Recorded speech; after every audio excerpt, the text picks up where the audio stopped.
What's going on, everybody? We are live on a Tuesday night, and this is the third episode of In Defense of the Genre. In our very first episode, Dr. Will Dodson beat down this gentleman, Mr. Jeremy Long. They talked about best TV comedies. And in the second episode, Dr. Dodson came back and narrowly defeated Laurent Omanzik from Wicked Vision in Germany, and they spoke on 80s action. Tonight, I had somebody that wanted to take on the champ literally like the minute the episode was done. In let's see, the last episode was in April, forever ago, and that person decided on our topic tonight with a little bit of a twist for me. But before we get into the topic, let's bring on our contestants. First up, the defending champion, the defending two-time champion from North Carolina, Dr. Will Dodson. Dr. Dodson, how we doing? Heineken, fuck that shit. How are we? Pabst Blue Ribbon. I'm doing okay. A little harried, a little haggard, a little worn for wear, which should give Steven a fighting chance. Well, since we've name dropped him, the contestant that is coming in to challenge the throne that Will has been holding since early March at this point, from Chasing Labels and the Shelf Shock Rewind Awards, Mr. Stephen Billings. Thank you, Stephen. Anybody need a dick demon tonight? Because if so, Will can supply his own dick demon. Oh, well, good. How's everybody doing? What's up, guys? That's actually my wife's pet name for me. Oh. Yeah. Damn. Well, we've got a whole bunch of people in the chat to witness the SmackDown. Anthony's here. What's going on, Anthony? Christian's hobby blog. I can bet he's betting on Will tonight. Griff is here. Hello, Griff. Magic Hands. Will, you have anything you want to say about this guy? Oh man, where do I begin? Okay. Anthony is saying hello. Stefano, what's going on, my friend? Hey, Will is in the chat as well. Interesting. Distorted Visions, what's going on, my friend? And Video Store Review, hello. Jeremy says you're already drinking the piss. Stan Geezy, hello, my friend. I hope you're having a great time on your vacation. Jeremy, it's the infamous dick demon that CD Trader asked me to ask Ryan about once upon a time. That was a fun day. Ryan, dude, you like movies too? Good, I'm glad. Wave, hello, my friend. So, like I said, the last episode got done, and Steven texted me pretty much immediately and said, I need to take down the champ. I'm your guy. Look, I mean, I'm excited to do this. I'm not. I would say there was a time where I was a lot better at arguing points. I've gotten a lot older. I've gotten foggier up here. That's what happens when you get married. I have kids too. And you have kids, so you lose some of that like bandwidth that I used to have. But I'm going to do my best tonight to try to knock him off the throne. I feel like I'm playing. What's that game show where they have that one guy and you're trying to answer the questions and beat him out and knock him off the. There's a show. You know me. Can't know. I just told you I'm foggy. There's a game show. Huh? I think The Chase. That's it. Your podcast name is Chasing Labels. I know. I couldn't can't think of The Chase. This is what we're heading into tonight, guys. Well, this is going great so far. I know, right? Yeah. But if there's anybody that's going to support me tonight, it's ET. So nice. Yeah. Well, speaking of ET, demons. when Steven messaged me and said, I'm going to take down the champ, he brought along the idea and said, let's take on the oeuvre of Steven Spielberg. Why Spielberg, Steven? Well, I think, even me and a lot of us, we all grew up with a lot of his films. And I knew Will would probably be very educated in that too, to make it even. I didn't want to just trying to find something I thought he might not know. But, being that he's a doctor, there probably isn't as much that I could get past him anyway. So I'm going to go with something that I feel pretty confident in. And that's Steven Spielberg. Like I said, grew up with watching about every one of them. And then we started talking more about it. And you were like, wait a second. Well, hold on. Before we break into that, Will, tell me what you feel about Mr. Steven Spielberg. Well, I want to point out that I haven't gotten to choose any topics ever. They have all been okayed by you, at least. Oh, holy God. Well, what is your question? Because I was going to talk about ancient Greeks. How do you feel about Steven Spielberg? Oh, I don't care for him. Wow. I don't care for him. I like that movie that he didn't actually direct. Jaws. Ah, yes. That one's pretty good. There's somebody whose producer actually did direct their movie for them, but he got all the credit. No, I don't care for Spielberg. I think, he's a populist. No Jess Franco. No Jess Franco. Jess Franco is definitely not a populist. Not even a little bit. Will is very anti-Steven Spielberg, which means I knew that if we chose Spielberg, it would be a little unfair, perhaps, but also I would have sent a Native American in my place to decline to participate. All right, Brando. It would have been really awkward. And I think one of the best things that we could do, because it covers a whole lot of genres, is if we talk about the producerial work of Mr. Steven Spielberg. So this is going to cover a lot of different stuff because he's done so much. Like he's shown a light around certain people that got their major start because he produced their films. Zemeckis is probably the biggest example of that, but he has done that for a handful of people. He's also done a lot of the same thing for actors themselves. So I think this is a really great opportunity to discuss this. And on that note, I do want to make one rule. That is, we are not going to talk about that one specific film that he produced that everybody says he directed until I tell you to. Okay? Can we agree on that? Yeah. I don't want it to be a running thing all night that gets leaned on. So what we're going to do is lean on the conflict between Steven and Will here.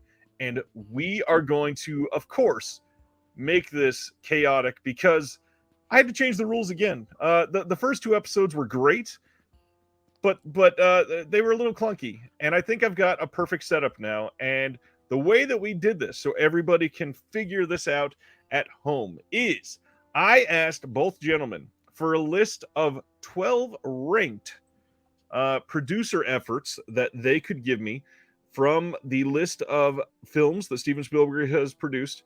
And I took those, sprinkled in a little bit of alchemy, sprinkled in a little mayhem, and I made what we are going to do tonight with 10 different full-blown debate rounds that are going to be divided into 4 rounds. The first round will have 4 topics. Second round will have 3, third 2, and then a final topic. You, as the audience, will be voting after every round tonight. So you will vote 4 times over who you think is doing better at that point. And I would like to provide the list that the gentleman gave me. And Will, of course, in classic Will fashion, as we were gearing up to start this, realized that he had 2 mistakes on his list, and he needed to change them out. Hold on a second. They weren't mistakes because you did not specify to me that uncredited work didn't count. Well, I mean, that should be fairly obvious. Well, clearly it was not. Clearly. Yeah, if somebody's uncredited, we can't say that they did the work. Well, IMDb says they did. And IMDb is unerring. So let's talk about Shrek, people. Let's talk about Shrek. So Steven's list is going to have 12. Will's list is going to have 11. But we are not going to be discussing all of these films tonight.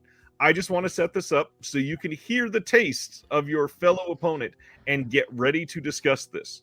So tonight, Will's ranked list is as follows. Poltergeist in the number 1 spot. Gremlins 2, The New Batch. The omitted number 4 option was 3 O'Clock High. Number 5, The Goonies. 6, The Money Pit. 7, Small Soldiers. 8, Akira Kurosawa's Dreams. 9, Joe versus the Volcano. 10, Who Framed Roger Rabbit. 11, Inner Space. 12, Young Sherlock Holmes. Good Steven, list. how do you feel about that list? Yeah, even some of them unaccredited. I mean, like Small Soldiers was one I wanted to talk about, but yeah, I get it. But it's definitely some of his not as much epic list. I would say it's the smaller, quirkier stuff. It's and it's fine. I mean, it's good. It's a solid list. I mean, I could He's uncredited. He's uncredited on Small Soldiers too. Yeah. Oh gosh. Well, you know what? I don't take any of them back because it just goes to show you my favorite stuff that Spielberg did doesn't even have his name on it. It does prove a point here. Let's go into Steven's list then. Will, this is going to be for you to react to. Steven's list: number 1, Men in Black. Number 2, Poltergeist. Number 3, Back to the Future 3. Number 4, An American Tale. Number 5, Twister. 6, Real Steel. 7, Arachnophobia. 8, Land Before Time. 9, Casper. 10, Deep Impact. 11, I Want to Hold Your Hand. And 12, The Flintstones. How do you feel about that list, Will? Well, I can definitely tell about how old Steven is because he's just the right age where a lot of those movies would have seemed good. Yeah. Exactly. Because I go ahead. So we go from the movie about the guy trying to sleep with his mom to the movie about the guy who pantomime fights with robots in order to reconnect with his wife. Okay. Yeah. Back to the Future 3 doesn't really lean heavily on that story. It's lore. Like once a guy tries to sleep with his mom, you don't just shake that off. I mean, maybe he did. We're talking.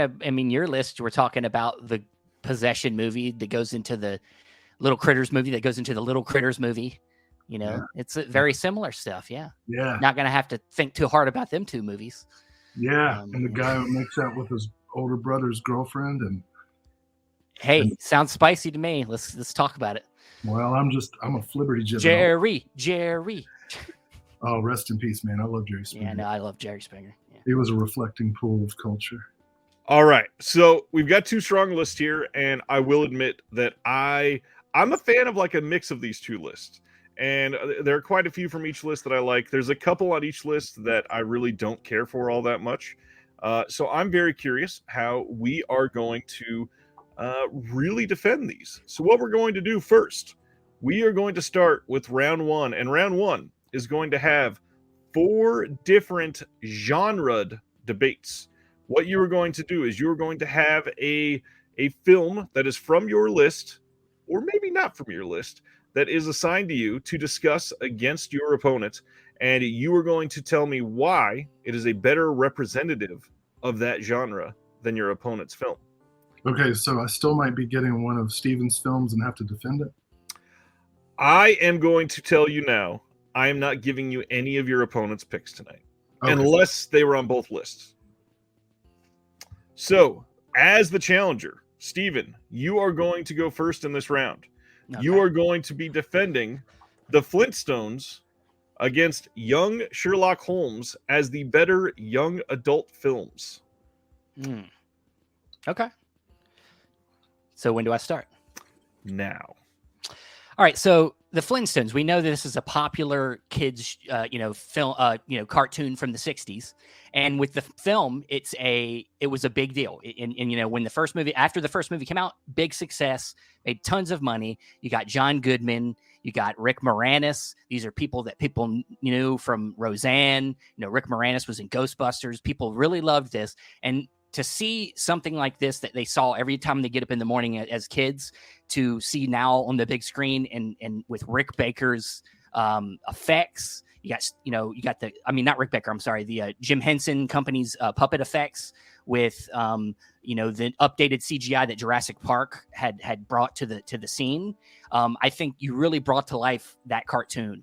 and it really was all inspiring for kids. And I think in the genre, as something as a family film, I think was really good. And obviously by the take and for box office, it was a big success for kids.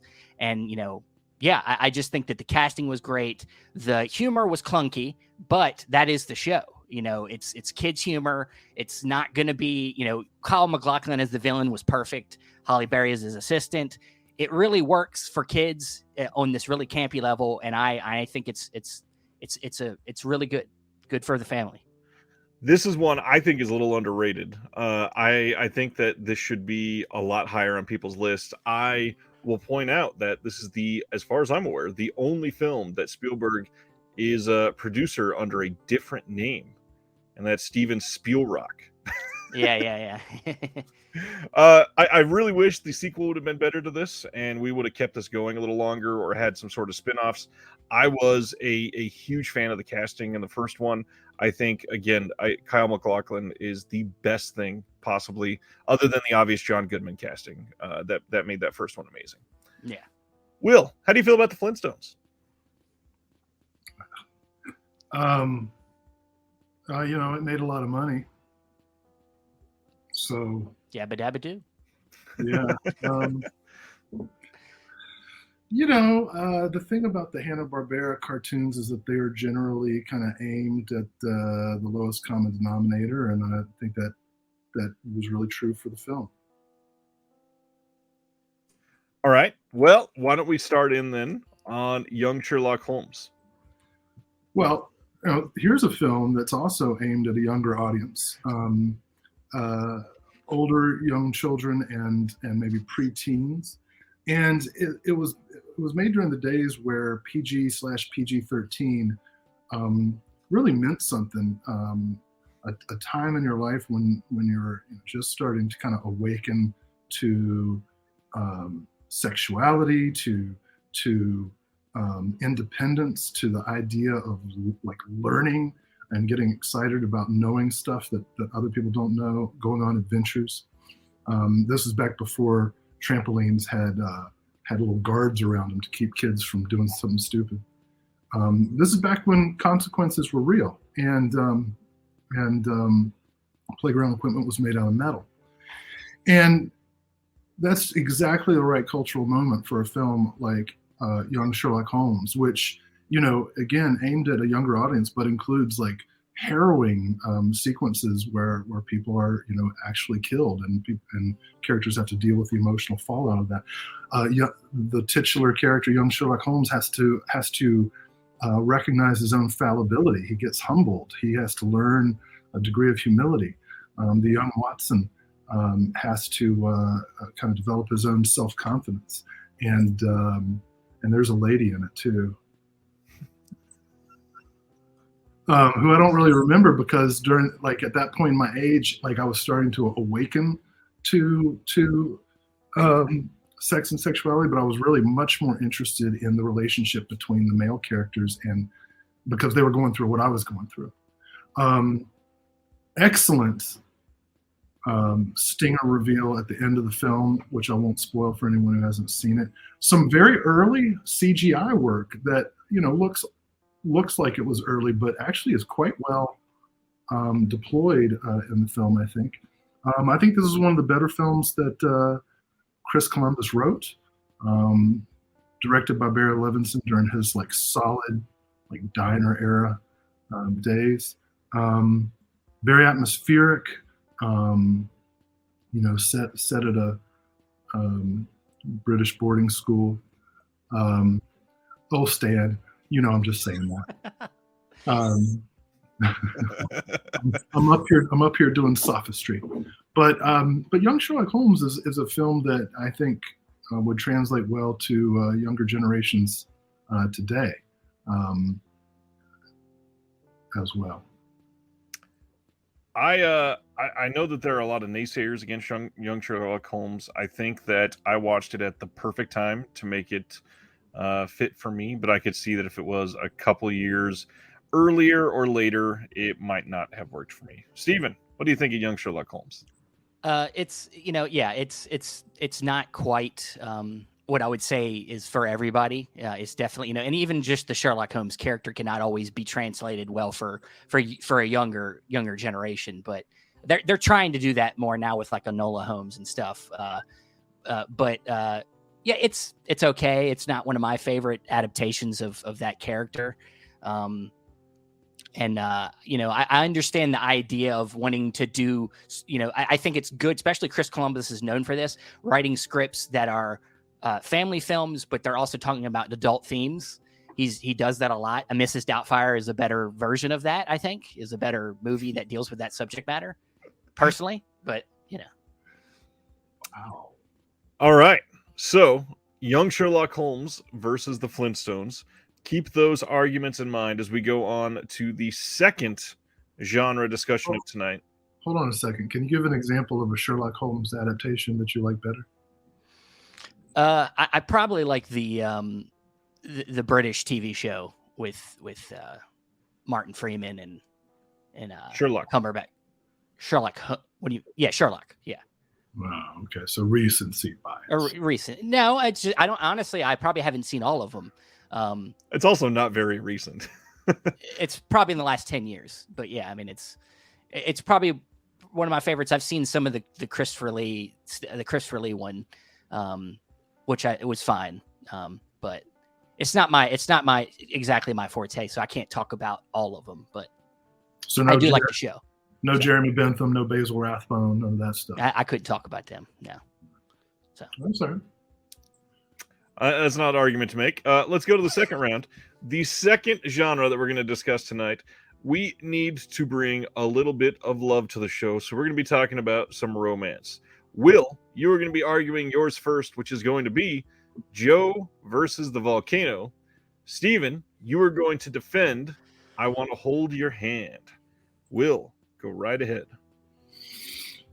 Joe versus the Volcano is a film that I hated the first several times I saw it, and yet I kept going back to it. And I kept going back to it for two reasons. One, the opening sequence where Tom Hanks goes to work to the tune of a cover of 16 Tons is one of the first times as a kid that I really looked at a film and thought, this was made to look a certain kind of way, like, wow.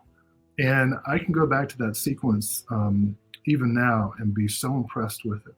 The other moment is when Meg Ryan refers to herself accurately in the context of the film as a flibbertigibbet, which immediately became one of my favorite words and remains so to this day. The film is absolutely goofy. And again, one that's aimed at both children and adults, right? You've got this guy who's diagnosed with a terminal brain disease. And so he contracts to throw himself into a volcano as a human sacrifice. What a great concept. What a great elevator pitch. And not all of the movie works, but there's something so utterly charming about the performances of Tom Hanks and Meg Ryan in the film, and the various locations, going from the dull, metallic factory where Tom Hanks works to the middle of the ocean and then to the island of the volcano. The color palette gets brighter and more both jubilant and violent as time goes on, which mirrors the development of the romance. It's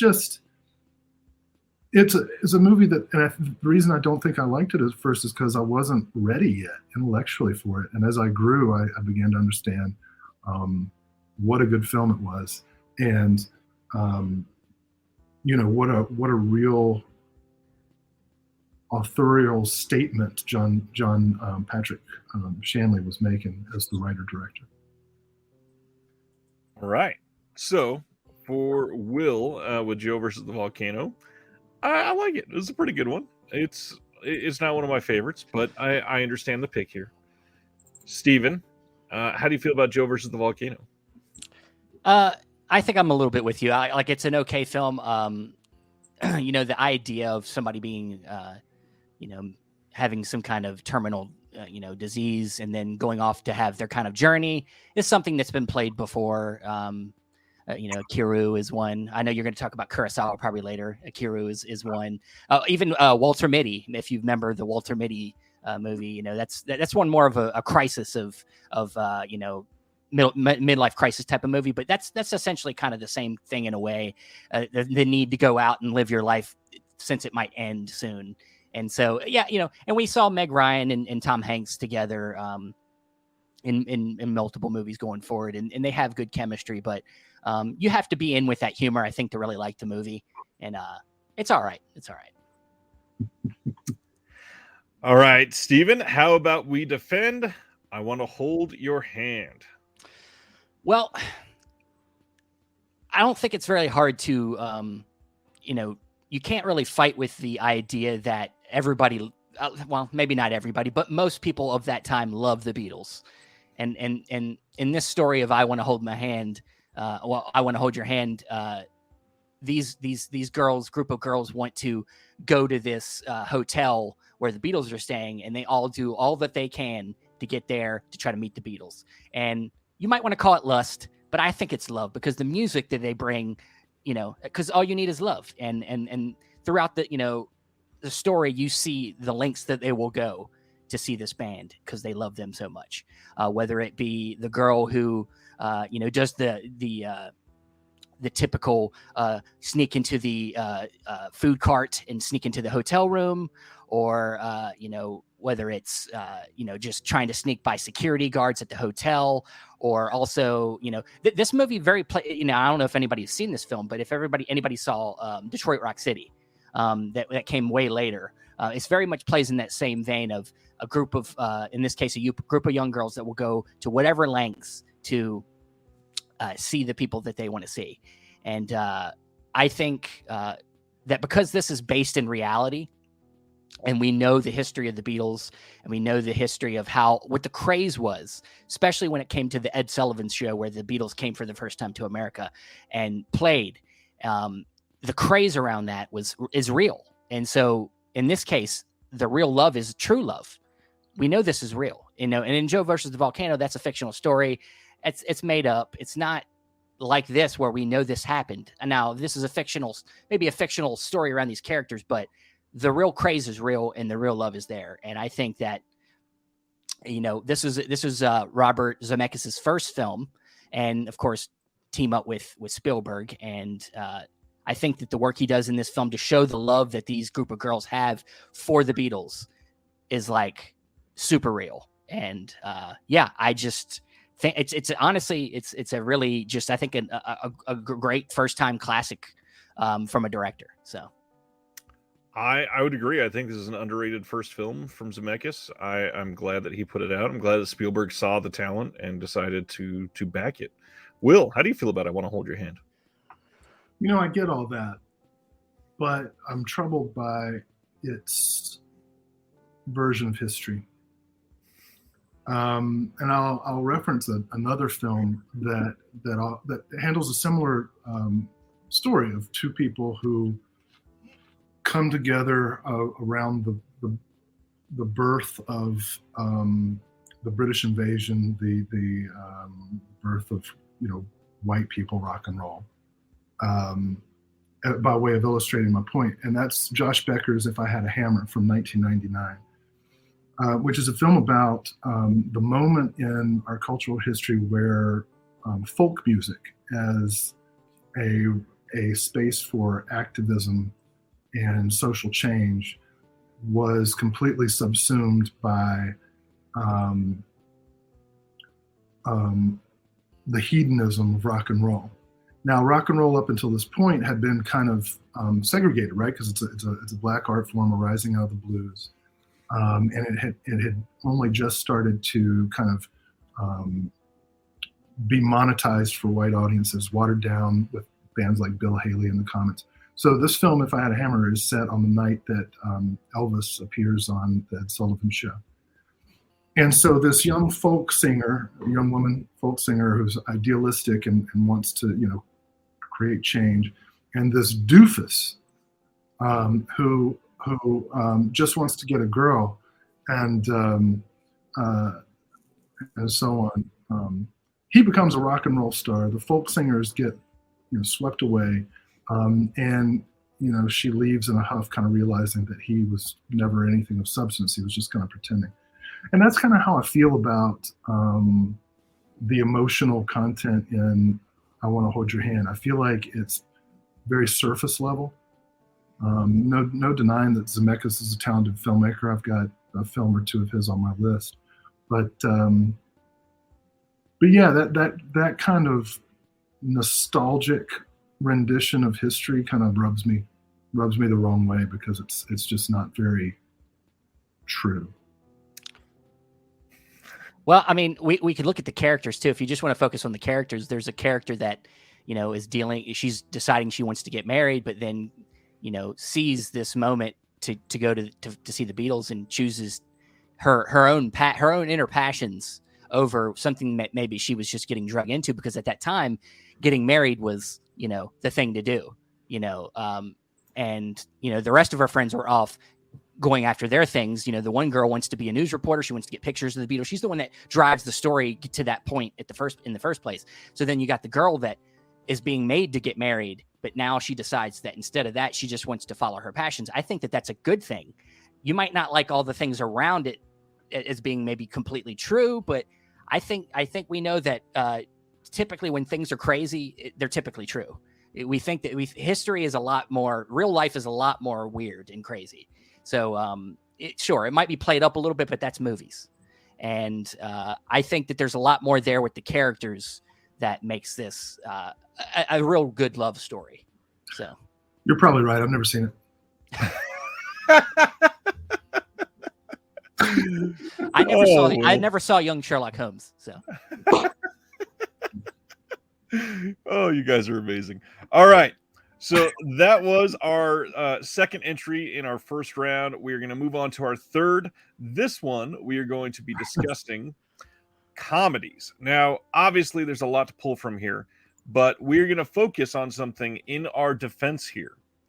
Gentlemen, you are going to speak for a timed 1 minute each with a 30-second response to your opponent's picks. And what you're going to focus on for your minute is the performance of the lead actor as the better comedic force, we'll say. And Will, you are going to say that again. You're going to be defending the lead performance of the performance of your lead actor as the better comedic force. Actor, yes. Will, you are defending the Money Pit. You see why I had to ask. And Steven, you are defending Arachnophobia. Steven, you are up first. 1 minute. So I'm guessing I'm defending John Goodman? Yes. Okay. All right. So John Goodman, I've already talked about him earlier, Flintstones. John Goodman is one of them actors that, of course, his physicality is involved in his comedy.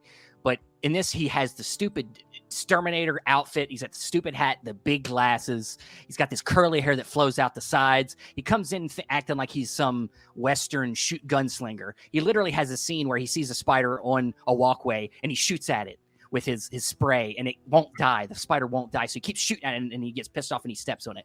He has great comic timing. He comes in. He's the everyman, but also the cocky everyman that you kind of like to laugh at. So John Goodman's just the best. I said 20 seconds. I made you stop. I thought you said 3 seconds. But John Goodman, he just has such great timing. He plays the physicality. He has the outfit. He has shit. He has shit. He literally goes around a toilet in this movie. Will, 30 seconds against Arachnophobia. Ready, go. I agree. John Goodman's a national treasure. Arachnophobia is an underrated movie. It's kind of hard for me to see it as a comedy. In many ways, I find it terrifying. And I'm not even afraid of spiders. So, I would say it's a solid movie. I don't think it stands up to the one that I'm about to talk about, but they're also kind of different genres. So we'll blame Ryan for that one. It was the perfect fit, and your time is up. Will, you got 1 minute to defend The Money Pit. All right. First of all, it's shot by Gordon Willis, right? The King of Darkness. We're focusing on lead performance of the comedic actor. That does not count against my time. I'll be getting to that. Yes, it does. Which creates the perfect milieu for Tom Hanks to explore some of the darker elements of his character. His character is very is put in these very slapstick situations, but he's also going through a very intense, at what he perceives to be a love triangle between his current wife and her ex-husband, played by Alexander Goodenough, the great ballet dancer who defected from 20 the seconds. Tom Hanks has the perfect combination of frazzled everyman, Three Stooges slapstick performance, and kind of tender romance as he plays against all of these great actors. And it's a very good remake of a racist-ass movie called Mr. Blandings Builds His Dream House. Stephen, 30 seconds against The Money Pit. So look, we all love Tom Hanks. Tom Hanks is I would agree. I would even say, you know, he is like a national treasure. He's an American actor, but he's not. He honestly, I don't think his comedy chops are always there. I think sometimes he has great, you know, facial features, but he doesn't always. You know, it's probably the screenwriter's fault. He doesn't great. The lines in this film are not great. I don't think his chemistry with the lead actress is that great in this film. I don't really love the movie at all. So I mean, really, I think you're just banking on his star power here as the reason why you think he's time. Wow. Well, first of all, he was not a star at this time. Okay, Will, we're going on to the next one. Okay, for the fourth and final one in this round, we're going to be discussing thriller and thriller adjacent titles, and you can bend the definition of that to match your film however you see fit. Will is going to be defending Kurosawa's Dreams. Steven is going to be defending Twister. I never thought I'd see the day that Dreams went up against Twister. Okay. Oh, man. Will, you are up first this round. No time limit. Go ahead and bloviate as much as you want. No time limit. Well, that's perfect for a film like Dreams, which is Time's up. Go ahead, Steven. I'm just kidding. Yes. So Dreams is kind of a film that Spielberg, along with Scorsese, and I think Coppola had something to do with it as well, kind of brought to Western audiences. And it is sumptuous. I'm going to get to the thriller part of it in a minute. But it is exactly as the title says, it is renditions of several dreams. It's an anthology film in that sense. And several of the dreams include ghost characters in which the dreamer is kind of working through feelings of guilt, terror, trauma, etc. And some of them are quite chilling, particularly a dream set near a tunnel in which some dead brigade of soldiers are marching through. It is a film that, along with Ron, exhibits one of the brightest and most emotionally nuanced color palettes that Kurosawa ever used. As a little in joke, it features Scorsese in an acting role as Vincent van Gogh. It's a film that, you know, if you're a fan of something like Twister, you might find slow and meandering, but it's every bit as twisted in the way that it travels through the psyches of its characters' subconscious. I think one of the best films ever to render dreams visually on screen in some kind of narrative way. Absolutely gorgeous. It's just been upgraded to 4K, or it's about to be upgraded to 4K on Criterion, and I would urge people to see it if they haven't already. A great coda for Kurosawa's career and for his life. Steven, have you seen Dreams? I have not. It is one that I am. It's on the list. It's probably going to be on my show Unwatched pile coming every month. No advertisement here, but it's definitely one I definitely want to catch up on. I'm a Kurosawa fan, so I need to get to it. But so I can't knock. It's a good. I'm sure it's great. Sure, I'm a big fan. So I've not seen it yet either. I'm eager to. Can't wait for this to be out on UHD. Steven, go ahead and jump into why Twister is actually sneaky good. Look, let me set the scene for you. At the very beginning, it's nighttime, middle America. You have a young girl who's the wind's blowing, and the dad, let's go. The fucking tornado comes out of nowhere, and they have to go down in the cellar, and then the dog's still out there, and you're like, fuck, they're gonna kill a dog in the first couple minutes of this movie. He gets there just in time to get him in the cellar, but then the lock on the door will not stay because the twister is so powerful, and it pulls the dad up into the sky, and the girl's just screaming for his dad. That is the beginning of this movie. Fucking amazing beginning. Sets the stage for what will be a thrill ride with not only Helen Hunt and Bill Paxton at the center, but Philip Seymour fucking Hoffman, who is stealing the show every time he's on screen. And what's great about, we know what's even in, this, Will, some of your favorite, movies you might talk about tonight. You mix that horror and you mix that comedy, and it makes it even better. And so in this film, when the thrills are at their best, Philip Seymour Hoffman pops in there and he says something great, or he does something great. He's like, it's the suck zone. You'll say something like that. And so this film, also what's traumatizing, makes it even more thrilling is the fact that Bill Paxton's trying to divorce Helen Hunt. She will not sign the papers. And what's more, I don't know, anybody that's trying to get divorced knows how difficult that is. I don't know. I'm not trying to get divorced, but how thrilling that can be, just trying to get her to sign that papers. And then you go and you start chasing fucking tornadoes. There are scenes where they're under bridges and the tornado's right there. They're in the suck zone, as they say. And then there's also Carol Elways, who's the rival, and they're all fighting to get to the biggest tornado and use the device to measure the inside of the tornado. Great thrill ride. You see Cal swirling in the air. To me, it's one of them things that you saw for advertisement for Blu-ray, and you would see the cow swirling on all the advertisements, because it is one of the most memorable. And that's why they don't make a lot of Twister movies, because this one stole the show. Will, how do you feel about Twister? And not, let's say on these, actually share how you feel instead of attacking your opponent. Come on, attack me, man. Come on. I have to reset my whole personality to do that. I saw Tornado with Bruce Campbell. I didn't see Twister, but it sounds like these adults are really selfish and don't care about what they're doing to their children. Thrilling. They're chasing tornadoes and getting, man, that sounds like bad parenting to me all the way around. I don't know that any of them have kids, so I think you're okay. Okay, I hope not, because it sounds like not. Well, I guess the one kid in the movie definitely lost her dad.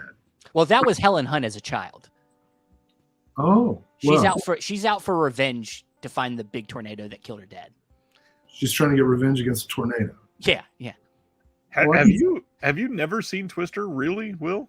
I can see how that would cause problems in a relationship, Yeah. No, I've never seen Twister. When would I? How? This is like one of the most watched movies of all time. Well, I mean, if a bunch of people want to jump off a bridge, that doesn't mean I'm going to jump off a bridge. Why not? We're all doing it. Anyways, Twister is amazing, and I do agree that it's pretty damn thrilling. I'll take your word for it. But I'll tell you something. About Twister. I'll tell you why I didn't see it. There was like a music video by the Goo Goo Dolls from the soundtrack of Twister, and I couldn't. Don't tell me you needed to go see City of Angels instead. Oh God, no! I would never. Are you kidding? No way. All right, you started off with Goo Goo Dolls, and the first thing I thought was Iris, and right around that time, City of Angels came out. So. Okay. Well, you've got the Goo Goo Doll lore down. I do. I'm kind Give of up forever to touch you, man. well. I could get behind that, but We're not far apart. I'm like 20 minutes away from where you're at. So yeah, we really should have done this together. If we had planned it out right, we could have played like a strip version where like every round the loser has to remove.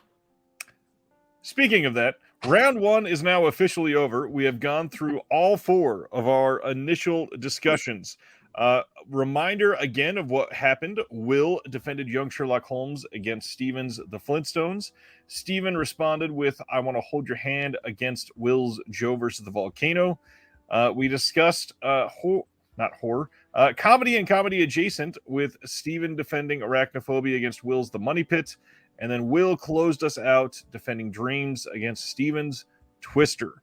So now this is where it's different from last time. Last time we used to vote after every single vote, or every single debate, sorry. This time, take all of those debates in their entirety. We are going to give our vote in chat right now with the words Will or Stephen, whichever one you think is better. And that is based purely on who defended their four picks. That way it's not about a certain movie against the other movie. It is about how they defended their four picks. Yes, Stan, that was only round one. We got 3 left. And they each get shorter, I promise. Please put a name in the chat if you were voting for Will or Stephen. Ba-da-da, ba-da-da-da-da-da. Da-da-ba-da-da-da-da-ba. Stan says Will, my man. Christian says Will. Jeremy says Will. Anthony says Will. Sorry, Stephen. Video Store Review says I'm going Will. Well, I appreciate it. Looks like this whole thing's fixed, people. All right, look, I was about to say I don't feel great about it. You chose the topic, which I don't care about. I'm doing my best here. We got a vote for Stephen. Oh, for Will. I do love these movies, though. Sardis says Stephen. All right. So round one, it looks like the Wills are going to take it. And round two is going to be a little bit different. We are going to be discussing 3 different debates. And this time, we are going to be discussing the films that are going to fit in some under-discussed topics. And you're going to focus on that topic specifically. One of these 3 rounds will be timed, and I will tell you when that is up. Hey, before we get into it, can I say something real quick? No. Yes, go ahead, sir. Huh. I just want to say first, this is such an honor to be here. It's such an honor to this is our first time talking, really. It is. Yeah. So happy to be here. And I really appreciate everybody who's watching, because what Ryan's doing is a very ancient thing, right? This is the basis of education in ancient Greece, and it's something that Plato would have abhorred, because Plato was all about truth.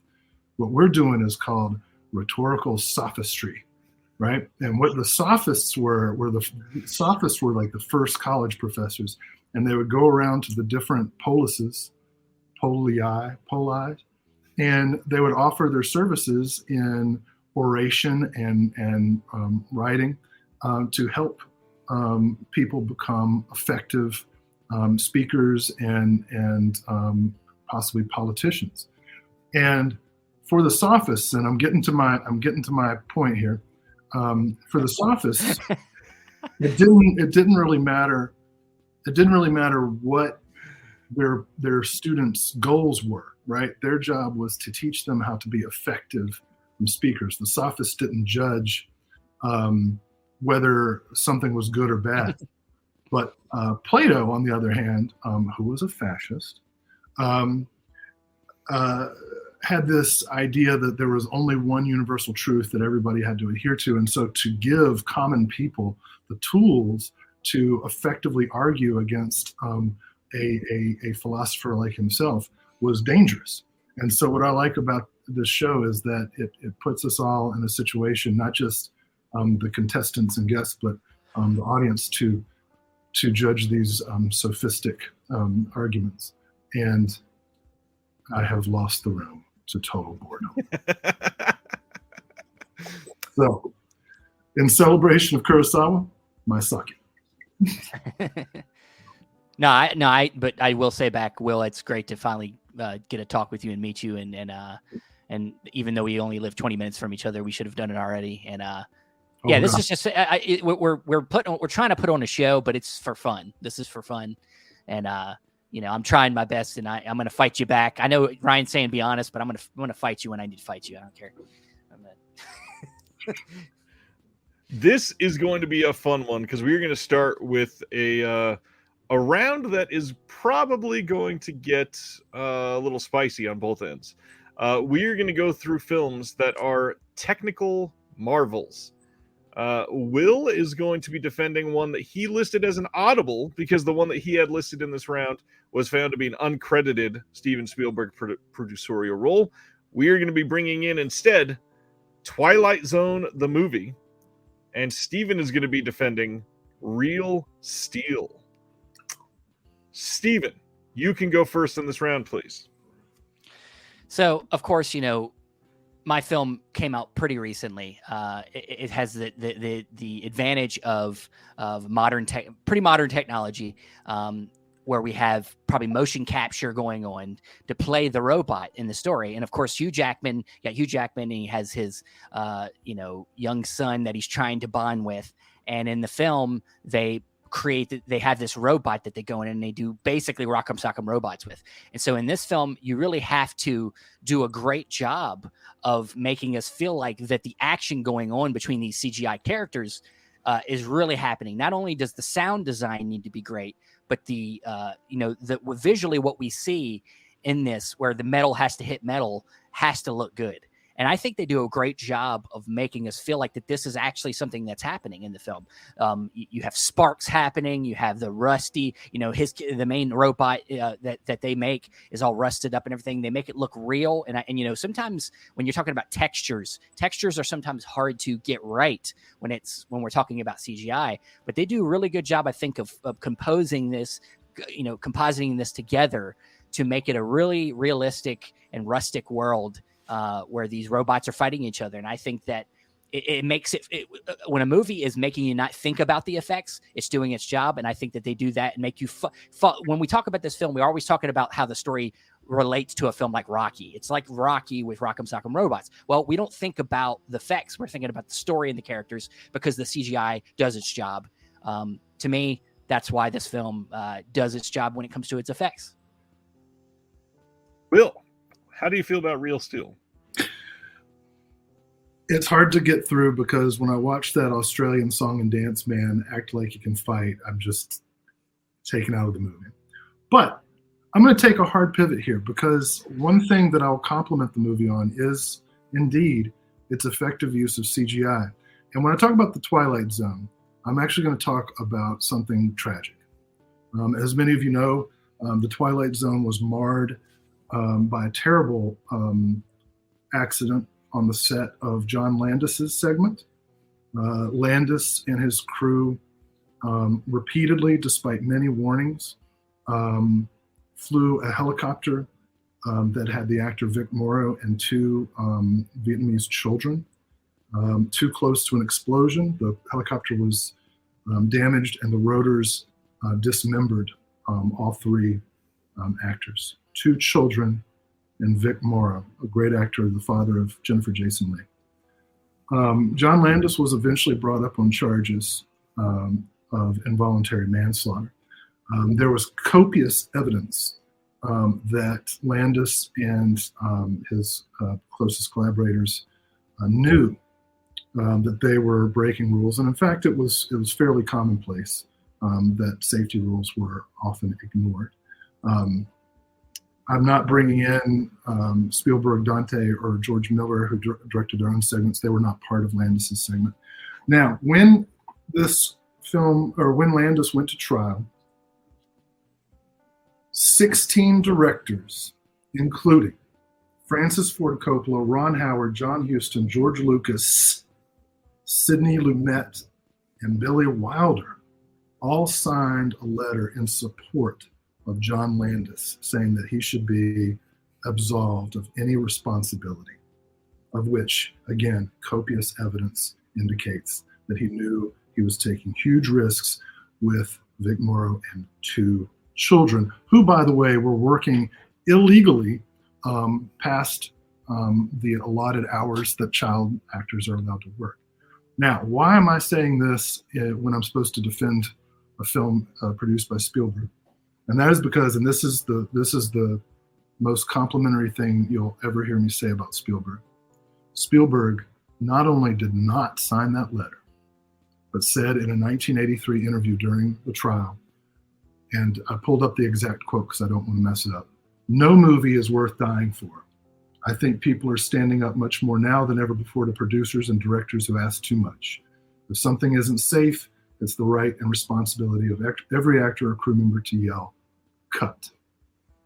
And I do think it is an absolute stain on all of those directors who signed the letter, all of whom I respect, most of whom I respect, some of whom I do not. But I truly do respect Spielberg for taking the stand that he did. Landis did get off and continued his career. Some suggest that his career was damaged by it, but it was not. He went on to do Spies Like Us and Coming to America after Twilight Zone.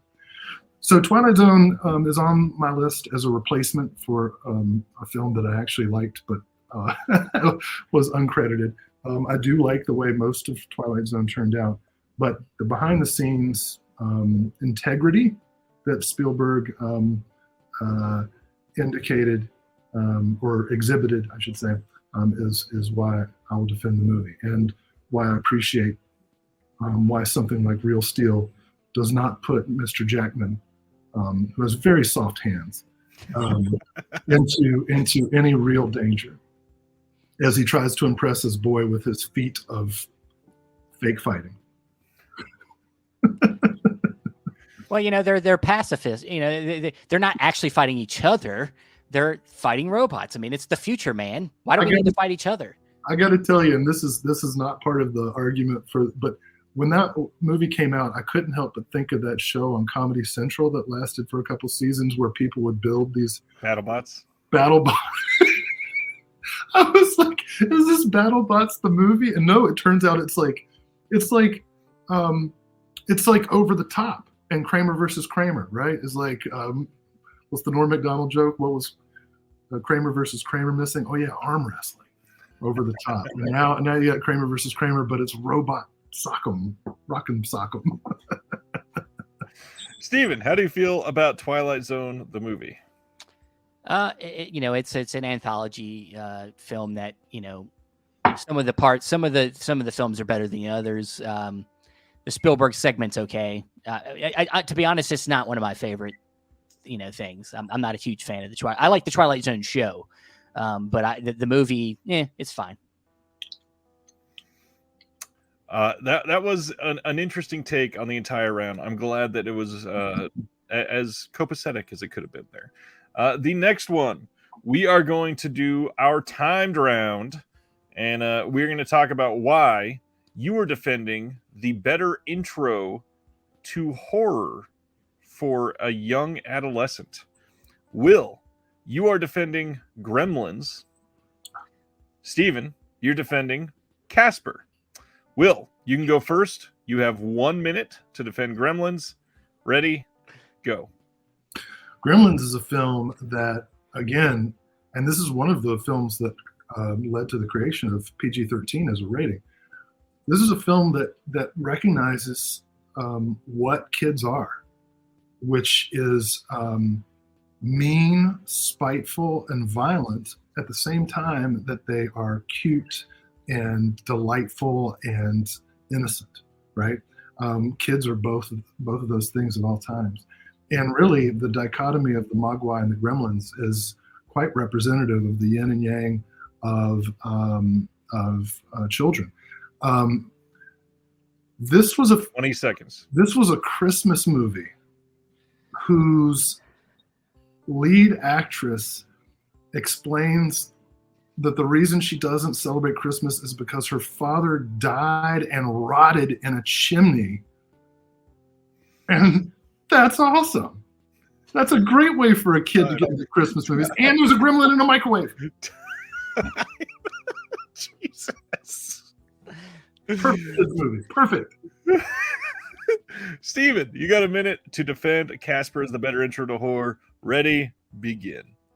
All right, so this might not be the hardest horror film to hit a kid with to scar him for the rest of his life, but it is a film that is about ghosts. Of course, ghosts can be scary to kids, and to me, the thing that's good about this movie is that, of course, the central characters are kids. You have Bill Pullman's the father. You got Christina Ricci's his daughter, and they're dealing with the death of the mother in the family, and so that's what the film's about. It's about talking about death.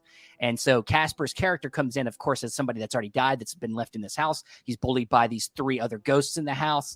And really, it's a good movie for kids to be intro because it can be scary, but it also can be light and funny for them so that they can take a step back to then be, introduced back to some scary stuff again. And to me, like I said, not only at the middle of it, it's also got a good message talking about dealing with death. So I think it's a great intro for kids.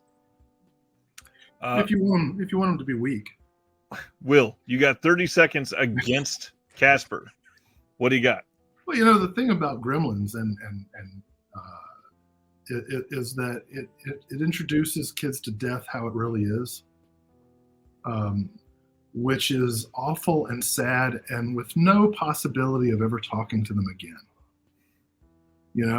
And Casper has this like spiritual conceit that like, oh, well, they're always still with us. No, they're fucking not. That's why it's sad.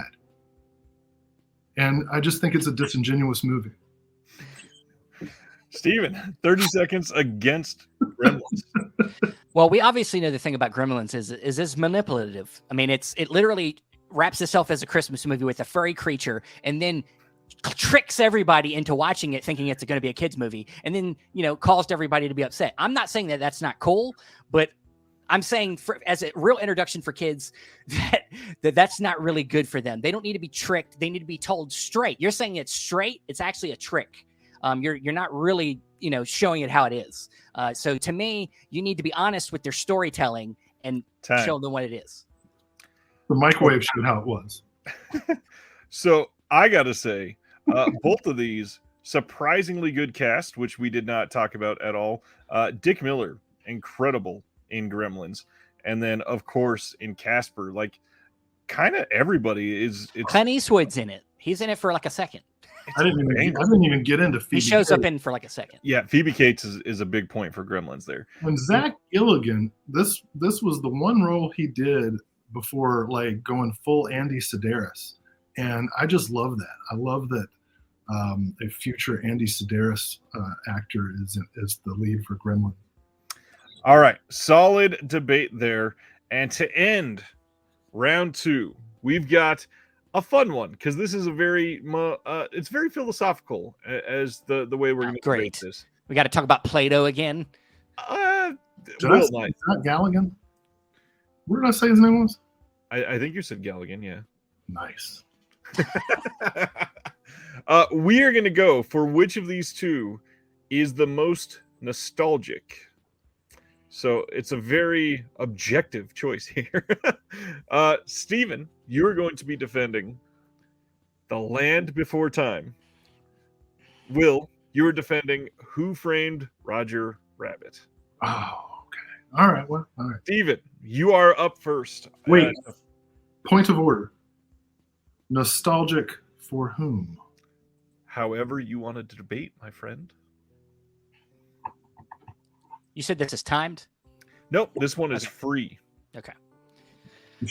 All right, so we know that this is a classic animated film from the 80s. Don Bluth worked on this. He's kind of a part of the Disney, great creators. And this film, of course, is about a group of dinosaurs that are trying to make their way to a safe place. They're all, young children, you have I don't remember all their names. I'm sorry. Littlefoot. There's like 4 different dinosaurs, and they're all coming from different backgrounds. One's a long neck, one's a 3-horn. And the film really is nostalgic because, who as children didn't play with dinosaurs, as kids, you had toy dinosaurs, you bring them together. And if you saw this movie, you of course probably named him after that movie. Littlefoot, you have the Littlefoot character, you have the Bronchiosaurus. To me, that movie and the story in that film, which of course is it's not just a good kids movie, but it is a film I think adults can watch and understand and be nostalgic about. And in the film, the main character Littlefoot loses his mom and he needs to make his way to this valley. And so along the way, he meets other dinosaurs that also don't have their parents. So to me, it's really, delving into that kind of classic genre of finding learning, being thrown into the fire and learning about life through experience. And so I think this film really, like I said, at the core, just really hits home, not only with its literalness of being about dinosaurs, but also the Don Bluth animation, his storytelling, and would continue later into his career, which we probably will bring up later. But yeah, I think Land Before Time is just kind of a classic story that would continue to be repeated later. So be repeated later like 14 more times. Yeah. And not as good, but that first one is good. All right, Will. First, before we get into your choice, what do you feel about The Land Before Time? Nothing. Well, that's sad. I don't feel any nostalgia towards it. I'm a little. When did that come out? I think it's Late 86. 80s. Yeah, 86. Well, yeah, I guess I didn't. I don't know. I never saw it. 86, that's when the Transformers movie came out, right? I feel like that was 85 or 84. Because I can tell you one thing. When the Transformers movie came out, that's all I... Nope, 86. That explains it. Huh. I'm not even sure I've seen Land Before Time. I've definitely seen the Transformers movie a million times, but Spielberg had nothing to do with that. So no, I have no feelings towards Land Before Time whatsoever. I know that there's like 20 of them, and kids, they talk about manipulative, right? It's sad dinosaurs looking for their dead mom, and they're reptiles, so that doesn't even, they don't care. All right. So on that happy note, let's go into Who Framed Roger Rabbit, Will? Oh man, rabbits care. They've got emotional core. So 1988, 2 years after Land Before Time and Transformers the movie, a absolute marvel in animation and live action interaction. This is, I think, one of the best Robert Zemeckis films. It is a perfect genre mashup of noir, kind of Looney Tunes slapstick, and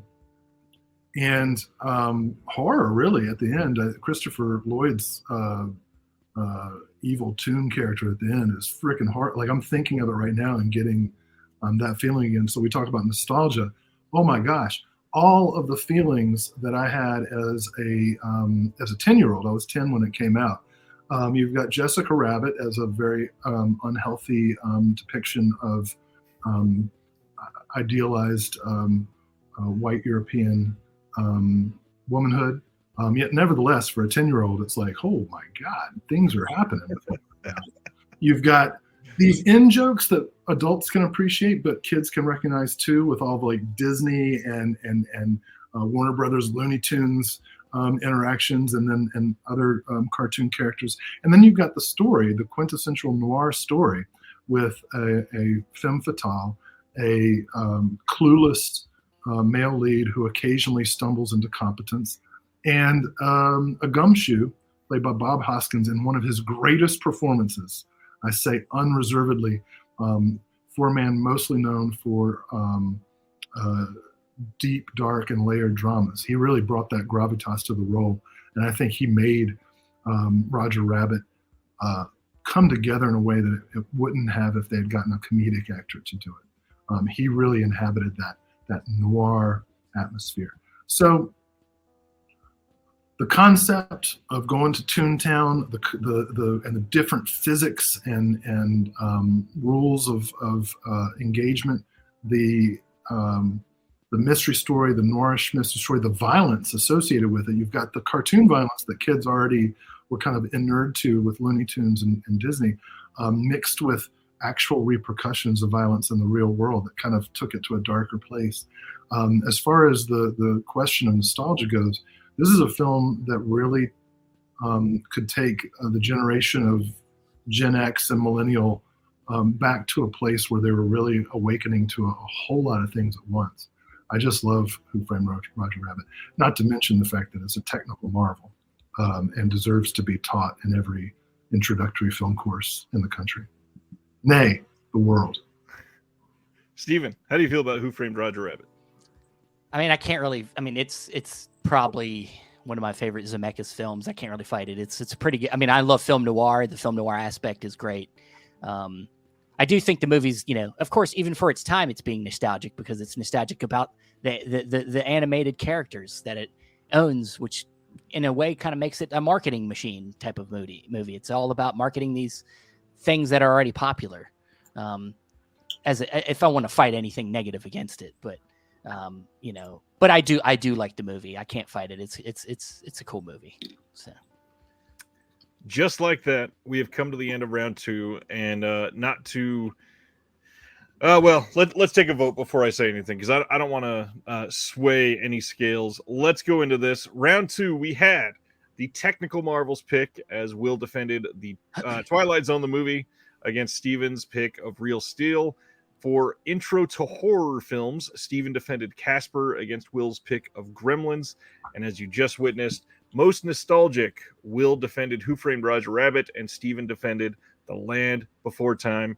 Make a pick in the chat, please, of who you think did better this time. Did Will continue to dominate? Did Steven wake up and get his muscles relaxed finally and be able to defend everything? I feel like this was a very solid round, and I think some really fun picks here. I liked watching Steven flex his index finger. As we wait on votes, Steven, what's coming up on Chasing Labels? Oh, we got an interview coming out next week. We did take a week off, but next week we got an interview with a projectionist out in LA. Her name is she goes by Mistress of the Reel. So she deals with actual film reels out there. She was a theater manager, and so we'll have that along with the normal Blu-ray talk next week. So yeah, and got a couple other things lined up, interviews lined up coming up in the next month. But yeah, just doing our thing, doing what you do, talking Blu-rays, not doing as much as you're doing, of course, but yeah. I'm glad you're there. I will always support you. We got to get started on Shelf Shock too, by the way. I don't want to discuss that. Yeah, I know, right? I don't either. I really don't, but I keep bringing it up. I'm like, dude, we need to talk about this. Yo, Blade in the Dark, man.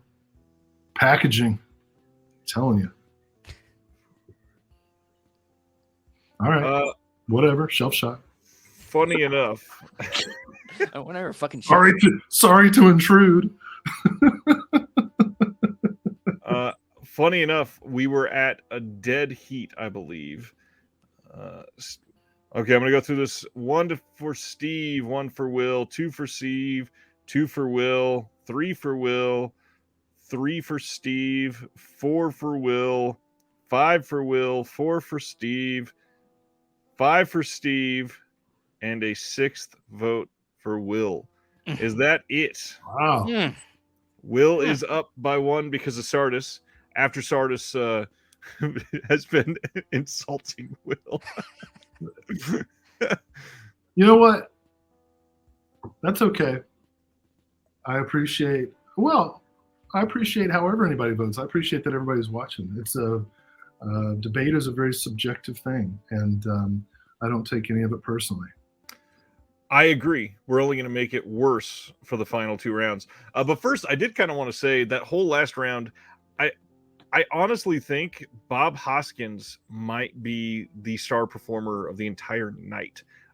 There's not much that you can hold up to his performance and say this is definitely better. I did say Bob Hoskins, right? Yes. Yours was a tie, but I gave it to Will. Will on Twilight Zone, Steven on Casper, tie in the last one. Jeez. Okay, so technically, it's 4-4 still. Wait, what? I read the first part of Dude McMahon's comment, but not the whole thing. It's technically a tie. So first round went to Will. Second round is a full-blown tie. I love it. We're going to go into our third round, and our third round, as usual, this is the first time this has ever happened, so as usual is the joke there. This is only going to have 2 different debates, and these, again, are going to be very subjective, completely subjective. This first one, Will, you are going to be defending first. We are going for the most underrated film in Steven's work on the producerial side. You are defending Inner Space. Steven, go ahead. Wait, who's defending Inner Space? Will is. Okay. Did I say Steven? Well, I just was confused at the line. Okay. You go ahead. He said Steven. You said Steven's work. Sorry. Yeah. I remember my name is the same as the director, the producer, so it confuses me. Okay, I'll say Spielberg from now on. Yeah, Spielberg. Will, you're defending Inner Space as the most underrated Spielberg produced film. Steven, you were going to go with Men in Black. Will, you're up first. Wait. You're saying Men in Black is underrated? I actually would say that it is, yes. Okay. You're up first, Will. Yeah. I feel like well, that's kind of an inside baseball reference, but I feel like that moment in the presidential debates between Barack Obama and Mitt Romney, when Mitt was talking about like all this information he had, and Barack knew he was full of shit, so Barack was like, "Proceed."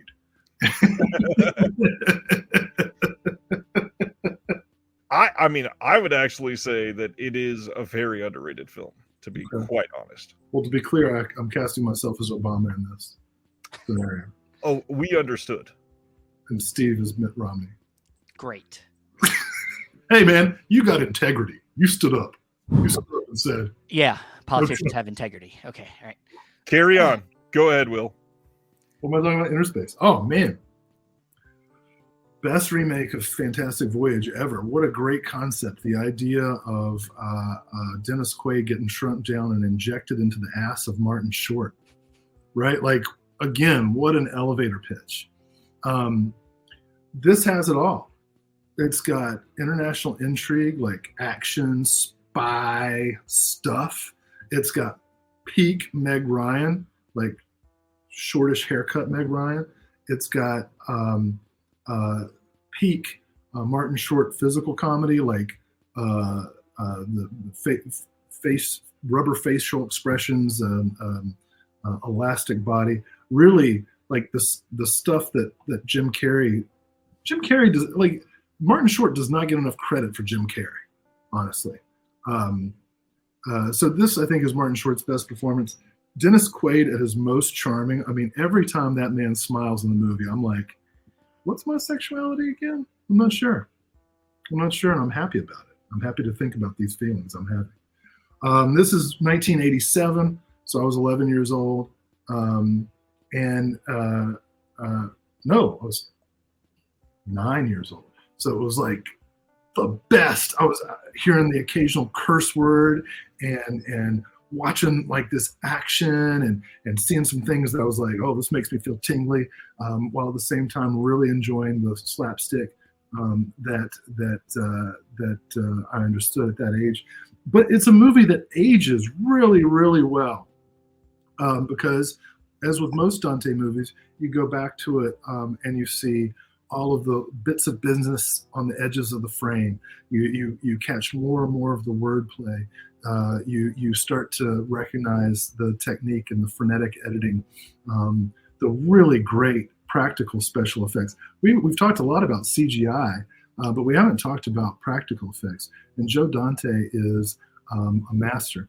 I think, and on my list, there were 4 different Joe Dante movies. I think that's 4 of the best things that Steven Spielberg ever did. I do not like Steven Spielberg as a filmmaker, but I love the patronage that he gave to so many directors who were absolute visionaries, but would not have gotten the commercial opportunities. Like, there's no way Joe Dante would have gotten the budgets to make the types of films that Inner Space and Gremlins 2, Small Soldiers, etc., which was disallowed. Anyway, Inner Space, though, I think is his most aimed at like a mainstream adult audience movie, and I think that's why it's underrated, because he can't really catch a mainstream adult audience. He's too quirky, he's too strange, and he's too much of a cinephile. Inner Space, like all Joe Dante movies, is a collage, a tapestry of film references, the kind of collage that Quentin Tarantino pretends to make, but does not have the intellectual and thematic heft to make at the level that Joe Dante does. Joe Dante himself is an underrated filmmaker, and one who really has his pulse on American pop culture, which is why this, as a remake of a loose remake of Fantastic Voyage, is such an important film. I agree with Stan that I would love to see like a full-on remake or reboot or reimagining or whatever of Fantastic. But that's what's so great about Dante, right? Is he'll take these ideas from the past and do something totally new with them. And watching Inner Space from a post-QAnon, post-COVID point of view, right? The idea of this ship with a human person navigating through your body, that's something that people would believe right now, because it's true. The serious eyes made that work. Steven, any thoughts on Inner Space? I guess if you wanted the adult Magic School Bus, fine. I mean, it's an okay movie. I mean, it's I was about to shit all over it. It's a fun movie. It's fun. I think it is. Seeing Dennis Quaid, that young Dennis Quaid, that smile, him playing kind of essentially a body astronaut. It's a cool concept, and I actually kind of agree that it is underrated, but I don't think it's more underrated than my movie. So before we get into that argument, oh my gosh, the comments light up and rip me a new one when I said Men in Black was underrated. I wanted to highlight the difference between 2 different words, and that is the difference between underseen and underrated. Just because Men in Black has a shit ton of money made at the box office, just because everybody and their mother has seen it, doesn't mean that it's rated properly overall. Because my mom hasn't seen it. You can see a film and think that it's a so-so film, and 7 billion other people can see it and say the exact same thing, and it could overall be an underrated film, even though so many people in the world have seen it. However, it's not the exact same thing. When you look at that, you got to look at a film and go, what does the zeitgeist feel about this as a whole? And Steven, why don't you tell us about Men in Black? Yeah, the point I was definitely I was gonna make that point, that it's not just about making people confuse that making money versus whether something is actually looked at as a good movie. And we know a lot of shitty movies make a lot of money, so let's not get into that debate. Let's look at every Fast and the Furious movie. I'm sorry, Spielberg produced a lot of those. yeah, Transformers, the $1 billion movies that are not good, but maybe years from now people will come back and say they were actually pretty good. Now Men in Black. Of course, this is directed by Barry Sonnenfeld, who I think is just alone an underrated director of his time. Like he did things like the Addams Family and Addams Family Values and Get Shorty. He did some cool movies of that time. And then with Men in Black, you're looking at one of them this was that time when comic book films were starting to kind of like pick up some steam. And this one was kind of off kilter, not a straight up superhero story, but like a movie about a world within a world. You got this secret government organization, kind of something we see in a lot of this genre, where there's a secret government organization that polices the alien activity in the universe. And so we have, this great world that's like picked, slowly uncovered. It mostly takes place in New York, and we get to see the underground alien thing going through this whole movie. And I think what gets underrated about this film, of course, first of all, you bring up effects.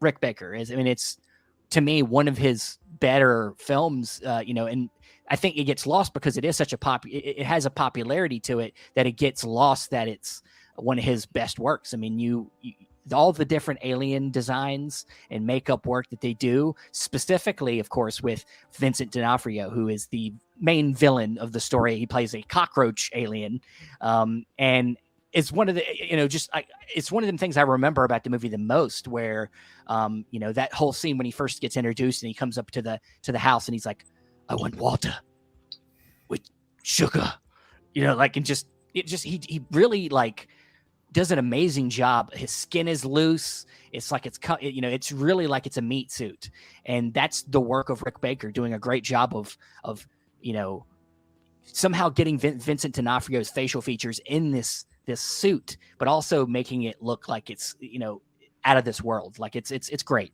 And so like to me, Men in Black, it finds this great tone that I think gets copied a bunch of times with films like this. Is that great balance between sci-fi, action movie, and comedy.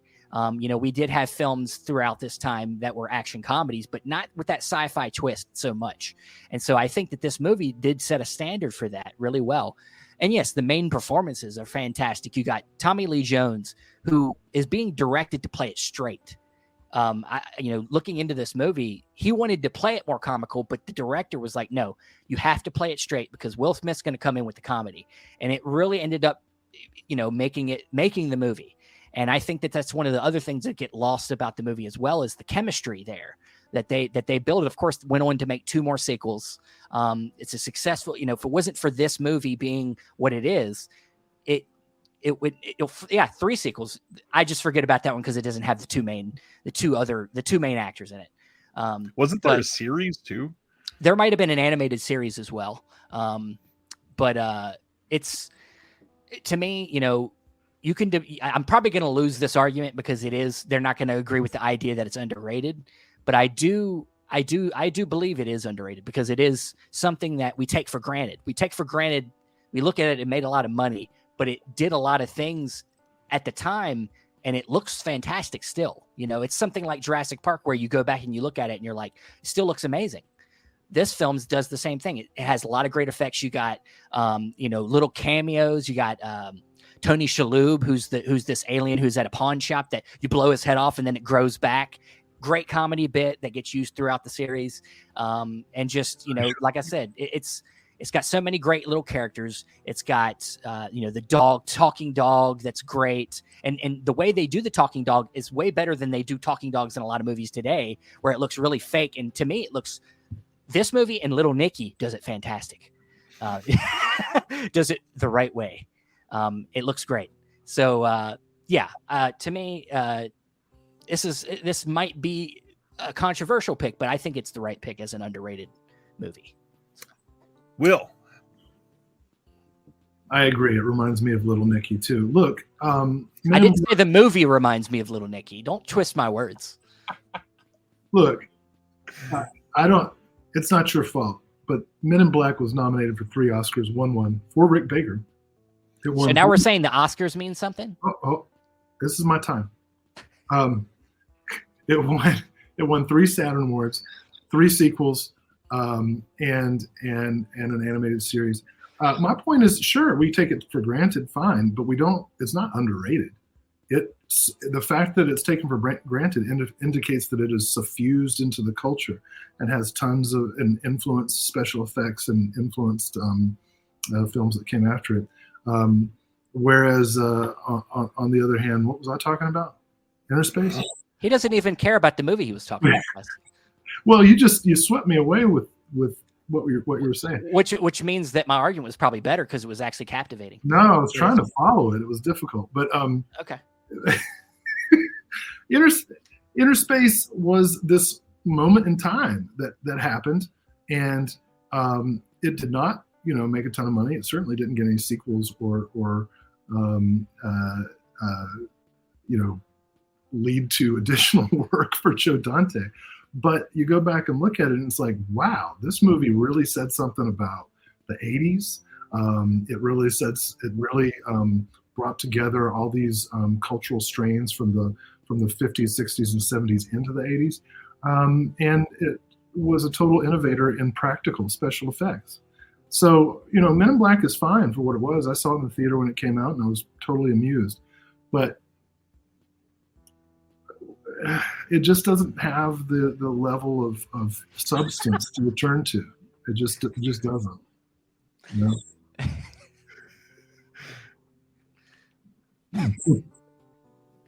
Wow, that was a really funny comment. So yeah, I'd push back on a lot of this, but again, I don't want to put my thumb on the scale too much. So this next one, we literally only have 2 debates left for the entire show. The next one is the main wild card tonight, and that means you were both defending a film that was not present on either of your lists. Wow. Will, you were going to be defending, and I chose this, and this was written on my notes long before you started texting me anything tonight. You were defending The Mask of Zorro. Okay. Steven, you were defending Super 8. Wait, he did Super 8? You sure? He produced it. Yes, sir. Yeah. Steven, you are up first on this one. Okay. Super 8. Not timed either. Not timed. Not timed. All right. Super 8, directed by J.J. Abrams, starring a young group of actors. But I believe, I'm trying to think of the actor that plays the cop, the main, I can't think of his name. But he's a prominent actor. You see him in a lot of stuff on Netflix. I can't think of his name, but but it's Super 8. It's about once again, the kind of you could say the cliche of a Spielberg film, a movie about a family that's going through a hardship. Young kid uses his mom. They're living in a small town. Loses his mom at the beginning and is dealing with that problem. And his dad's just trying to, do his best. And then at some point, there starts to be weird things happen. There's a big train wreck that is apparently a government train that causes aliens. And so then it's about that kind of, Uh-oh.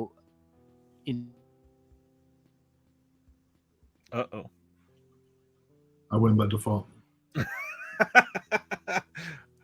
Okay, so we'll pause on Steven's argument. The person that he was saying was in the person that he was saying was in all of the Netflix shows was Kyle Chandler, and that made me laugh really hard. All right. Before we hopefully get him back, how do you feel about Super 8, Will? I haven't seen it. You've never seen Super 8? No. I don't like J.J. Abrams. Like, what good movies has he made? I mean, I would say Super 8 is actually a decent movie. Wow. Let me look up all of his. I can't argue with that. No, you cannot. Let's see. J.J. Abrams. What would I say? I mean, does Lost count? Oh, man, I couldn't get through that show. It's certain episodes are really good. I haven't seen. He only directed 2 episodes from the entire thing, though. I haven't seen Mission Impossible 3. I haven't seen Star Trek Reboot. I guess I should say I shouldn't say I don't like J.J. Abrams. I'm just not interested in seeing any of the movies that he's made, which is not a judgment. I just, Yeah, totally get this. Well, hopefully Steven returns very soon. I got a family. We watch Jess Franco movies. 106 of them. J.J. Abrams is no Wynorski. I think J.J. Abrams would agree. Christian, you are not the only fan of Lost. I liked Lost for the most part. Well, now I have to admit I bailed after like halfway through season 2, so like it might be good. Are we good now, Stephen? Hopefully my internet. I guess my internet dropped on me. Sorry about that, guys. Super 8. All right, so Super 8. So yeah, Kyle Chandler as the name I could not think of. In the film, as I was about to say, this is essentially J.J. Abrams' love letter to all things Spielberg. So it's loaded with all the Spielbergisms in it. It's to the point of the shots and a group of kids with bikes and wanting to make movies. It's all got it all in there. And so and you got young Elle Fanning in here.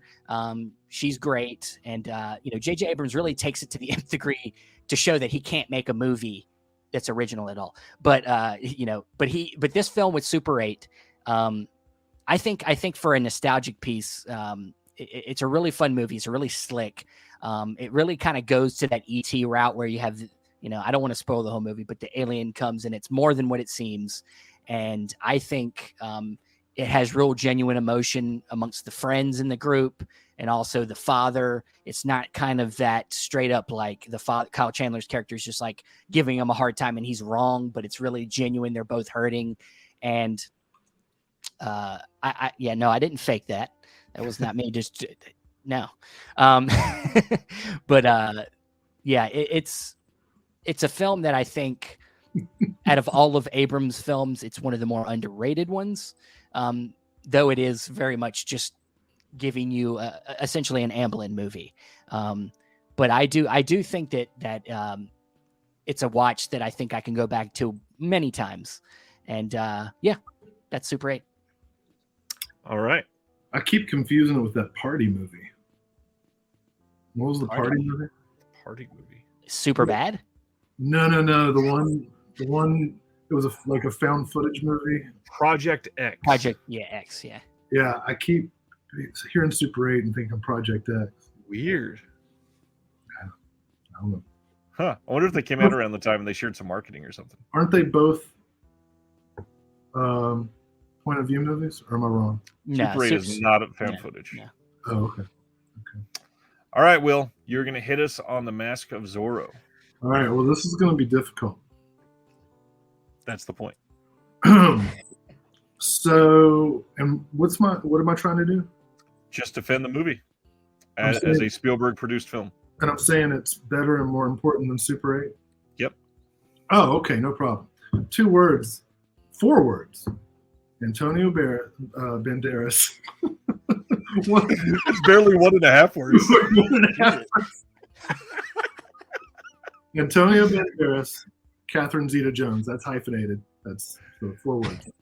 This film, like, all right. So Madonna, of course, brought us Antonio Banderas in Truth or Dare, and fanboys know Desperado, and fans of musicals may have seen Evita. But The Mask of Zorro is what really brought Antonio Banderas into the cultural, and by cultural I mean like American cultural lexicon, right? This is what made Antonio Banderas a superstar and provided the template for the Puss in Boots franchise to come.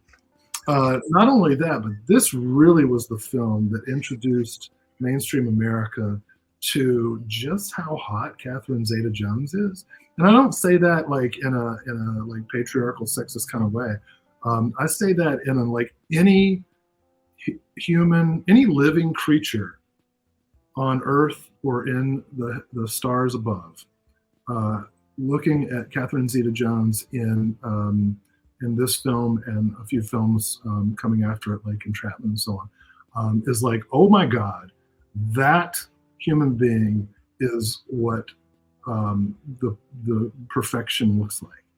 And then they look at Antonio and be like, wait, that is what perfection looks like. Oh my God, they should have kids. And when you watch The Mask of Zorro, you think that might happen. I loved. So I grew up. When I grew up, I would watch like the old Mickey Mouse Club reruns and stuff on the Disney Channel, and they would occasionally do the Zorro shorts, which at the time I didn't recognize as racial caricatures, as they obviously are. But they were so fun. The idea of this swashbuckler um, doing some damage against corporate overlords at the time didn't recognize the irony of that being shown on the Disney Channel. And the Mask of Zorro really brings the Zorro character to a new audience, which is so important. Super 8 may well be a lot of fun, but as Stephen indicated, it's not really anything new. It's just a love letter to E.T. and Close Encounters and all things Steven Spielberg. Mask of Zorro, on the other hand, is something new. And it is not the first time that Anthony Hopkins has kind of performed in a culturally insensitive role, because he also played Othello in a BBC production of the Shakespeare play. And yes, he did wear the makeup. So yes, there's a lot of dated stuff about it, Anthony Hopkins' caricature being one of them. But the importance of this movie to the year 1998, when I was working in a video store, so I can attest that this movie was the biggest movie for video rental, at least in my experience. It had a huge cultural impact, and at some point I'll probably see it.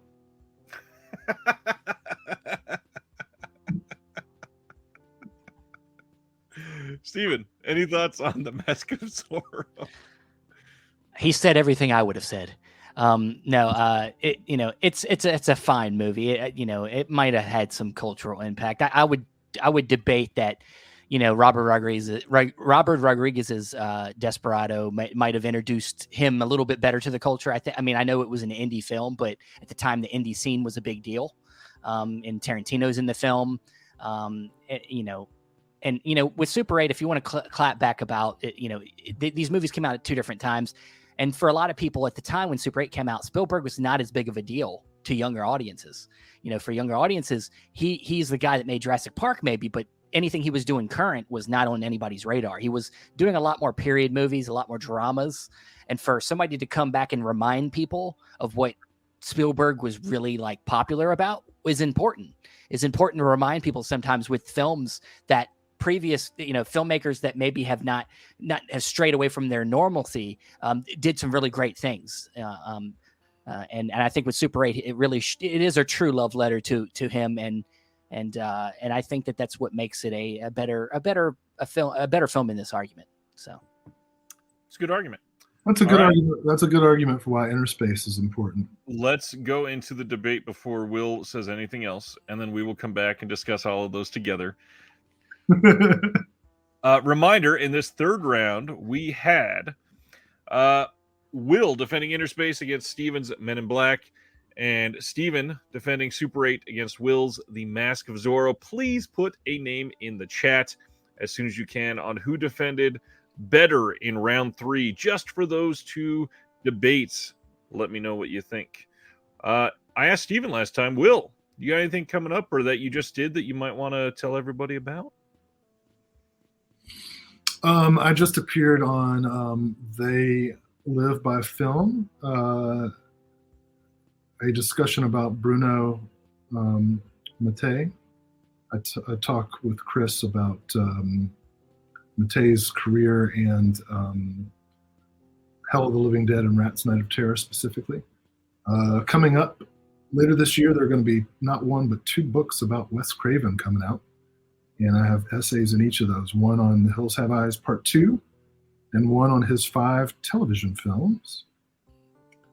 And I'm working on an essay about Gordon Lewis for a new book that's going to be coming out about him next year. Interesting. Oh, yeah, and one more. Jack Arnold, the innovator of 3D technology, director of Creature from the Black Lagoon, Incredible Shrieking Man, etc. I'm doing an essay about some of his westerns for an anthology about his work. So a lot of work on different directors, both schlocky independent exploitationeers and studio directors. Very interesting. Thank you. Awesome. I have actually. There's a question. When are you writing about Wes Craven's best friend music from the heart? I'm actually quoted in a book.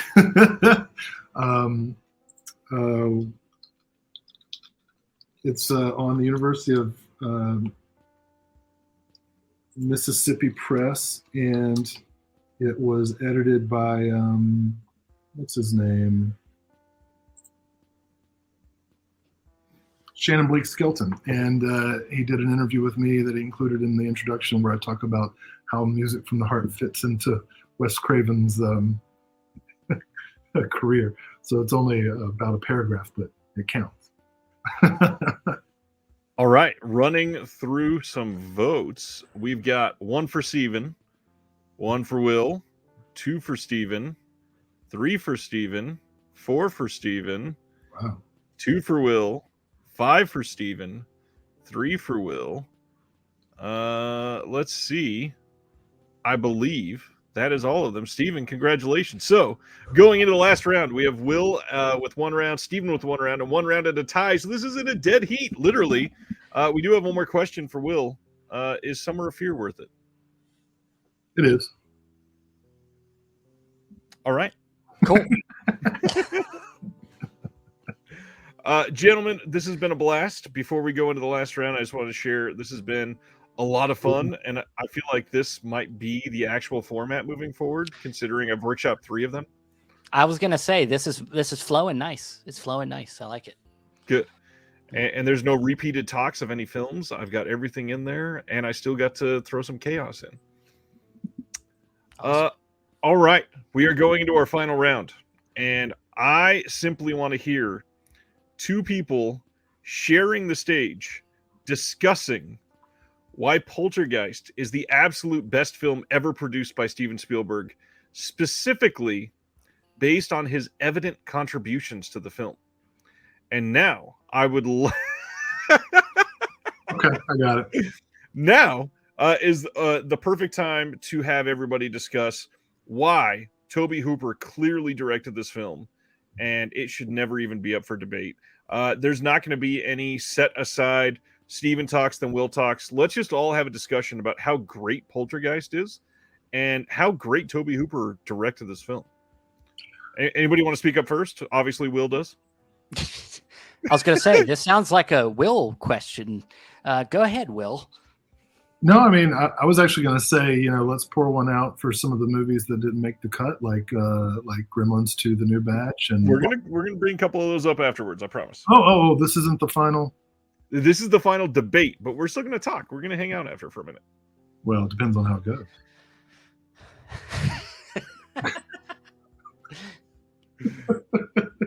All right, Poltergeist. First off, I rewatched this one recently again, and good Lord, like this movie flows perfectly. This movie is genuinely scary, has some really great moments. I honestly, based on the question we had earlier, I think this is a really good intro to horror.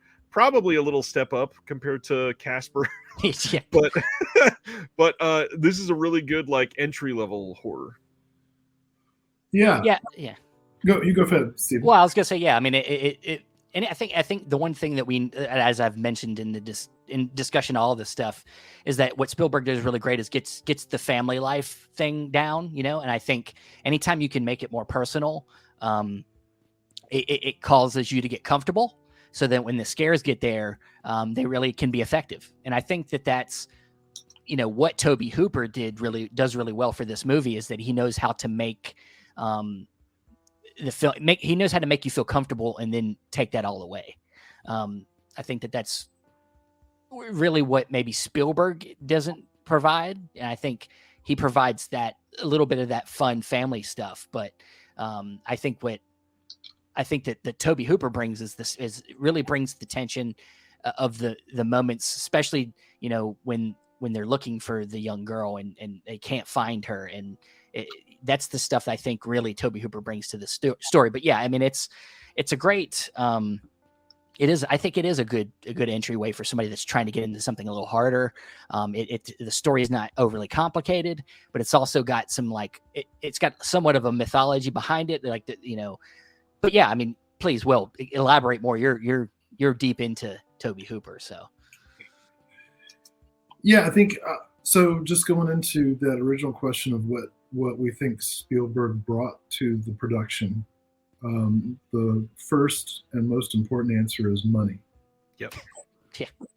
Right. Like there's no way Tobe Hooper is going to get a project this big, and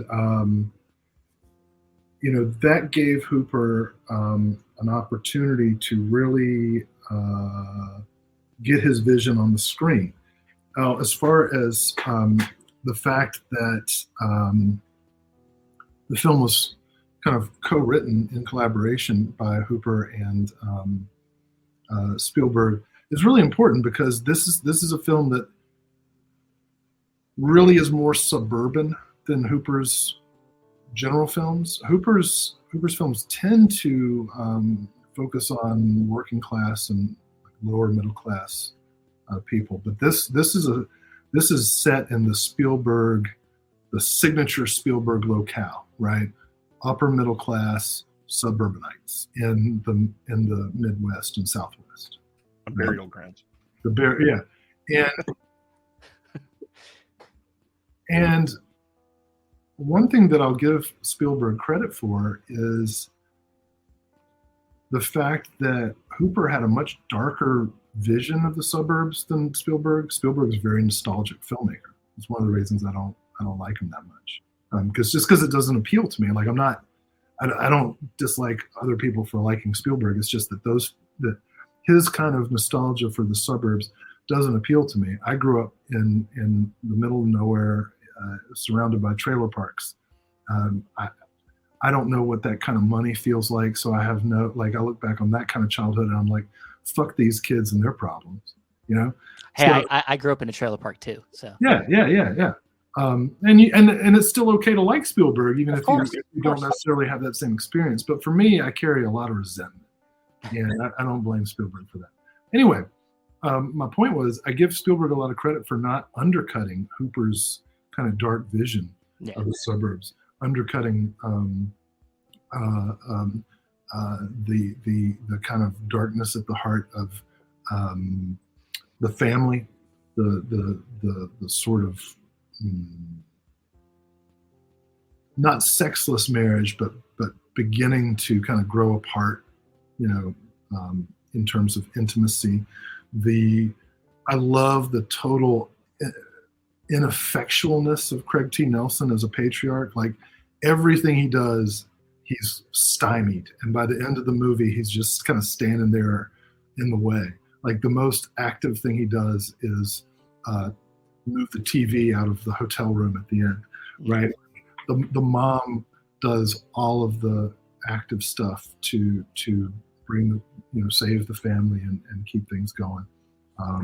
So I love that about it. That's something that, while certainly Spielberg has some strong female leads in his films, he doesn't often disturb the patriarchy the way Hooper does.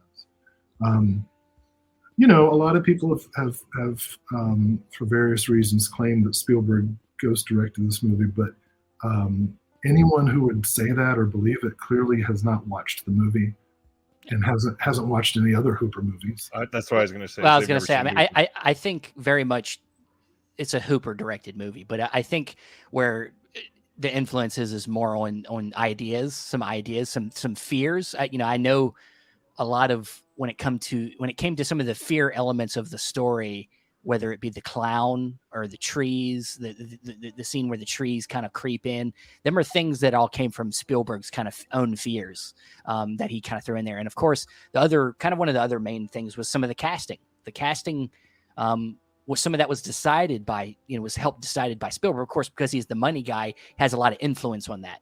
And I think I read that Drew Barrymore was going to almost play this lead character of the girl, but switched it out at the last minute. Of course, she goes on to play an E.T.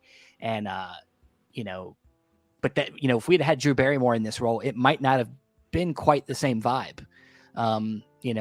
and I think that choice is something that Spielberg made that was a great choice. And so I'm sorry, I'm thinking of Drew Barrymore now being like, oh my God, they're here. Dad, it would have been a different vibe. And I think there's more of an innocence with the girl in the film, and a just more of a genuineness that I think it wouldn't have been so actorly. I think they made the right choice, and I think that's the influence Spielberg can have. And he's of course works with kids a lot in his career, so he really can see what was maybe the proper choice, and I think he made the great choice. So it's a great companion piece with Hooper's Invaders from Mars, because which is more of a movie from a kid's point of view, whereas this one you is more of a third person, I guess. And really an example, I guess, of how Hooper's films look when they're more personal, as opposed to, operating under the constraints of a large budget. A large budget opens up a lot of possibilities, but it comes with its own constraints. And it showed, I think in comparison, it shows Hooper's range, certainly capable of working with these bigger budgets and with the kind of constraints that come with them. I don't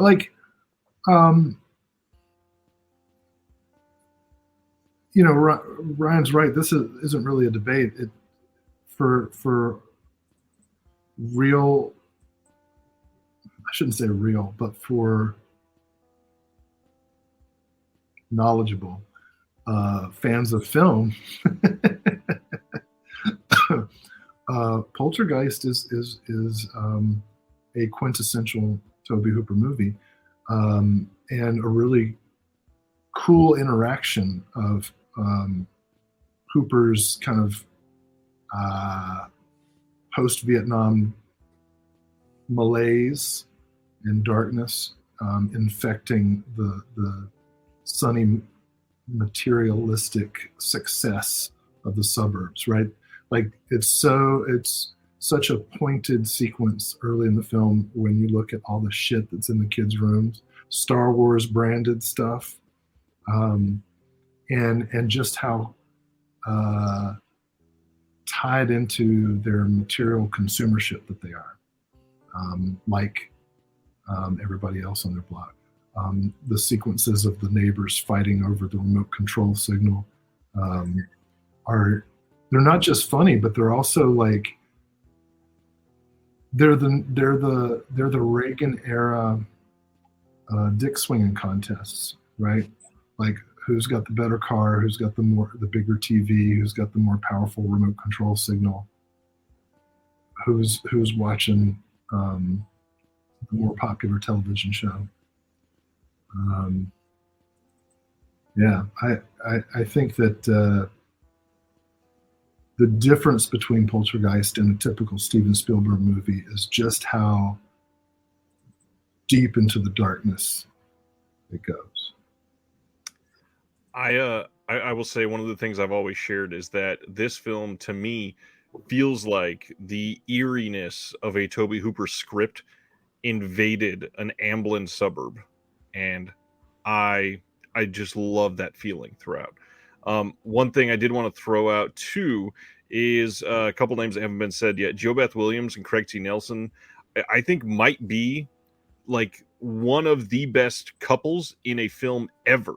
One of the most authentic, one of the most, the fact that they show them smoking pot in bed together afterwards, the fact that they are so relaxed and there's no, even when going through the crisis, neither one really gets blamed appropriately. It's more of just, oh, this is happening and we need to solve it. And I really, really love that about this. This is one of those films that you can watch and know that everything about it is fake. However, I would feel like I could be in a universe where this is happening if I had that type of people around me.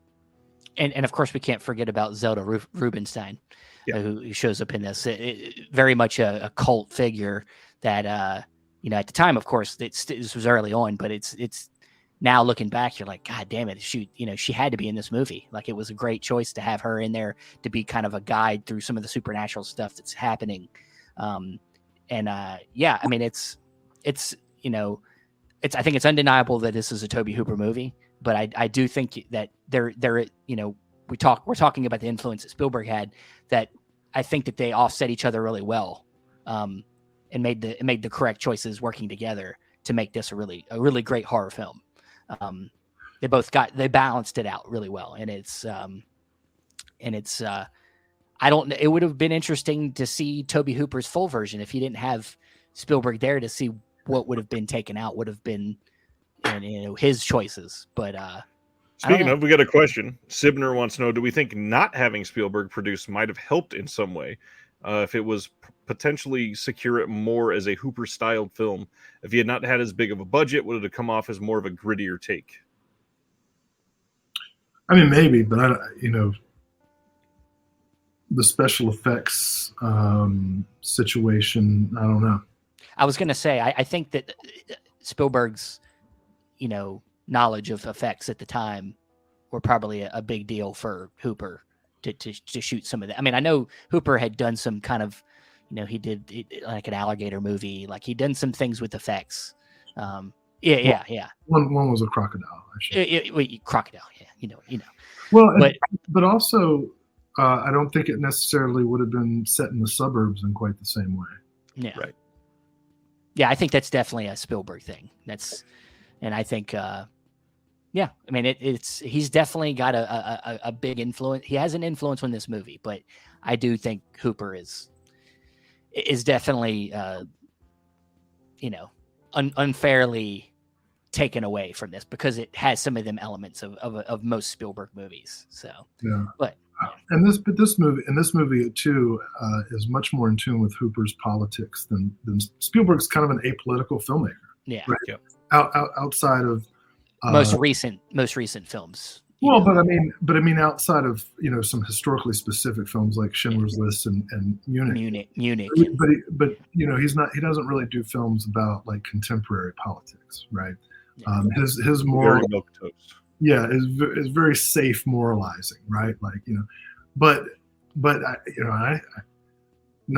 don't think that either Spielberg or Hooper could have predicted it, but it's kind of perfect that Craig T. Nelson ended up going full MAGA later in life, right? Because this character is set up to do that, right? He's the guy who smokes pot in his upwardly mobile suburban home while reading Ronald Reagan's biography, right? Like this is the shift. This is the shift from the idealism of the hippies and civil rights movement and free love into the full-on yuppie American psycho materialism of the 80s. And I think Hooper really had his finger on the pulse. I mean, Texas Chainsaw Massacre is about that economic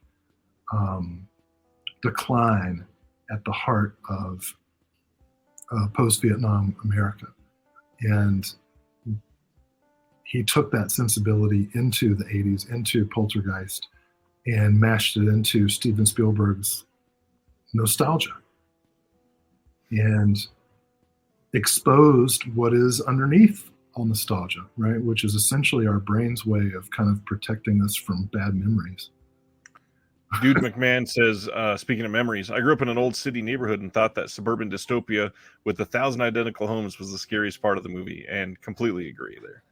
Yeah, everything's exactly the same. I mean, this is the kind of dystopia that brings us things like,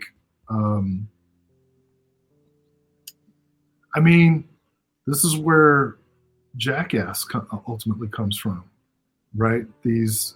These wealthy suburbanites whose idea of a good time is to go out and try to hurt themselves, and we enjoy it. And I think Jackass is awesome. So this is not a criticism,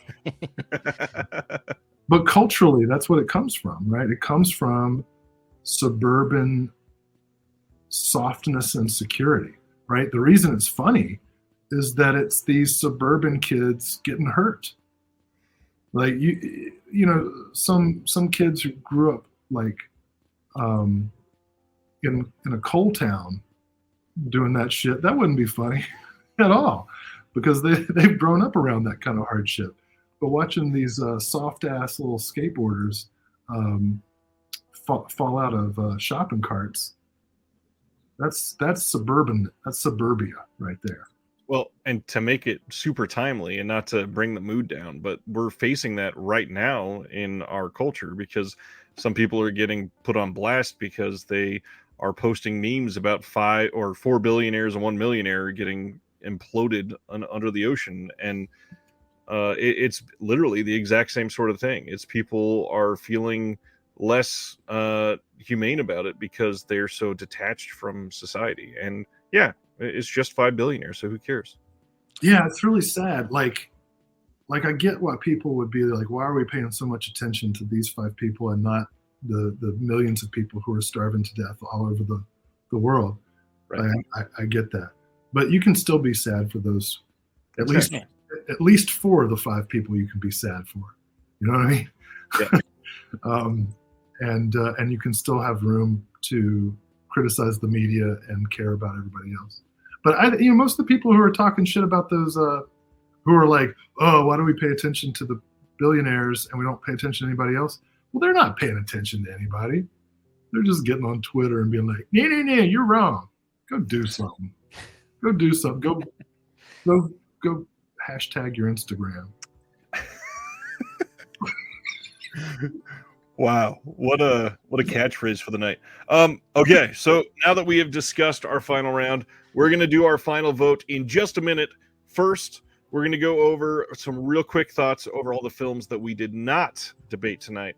So, Will, give me a couple sentences, literally a couple sentences on the Goonies. Goonies never say die. Sloth love chunk. You're going to live with us now. Andy, you Goonie! How about a couple thoughts on Gremlins 2, the new batch?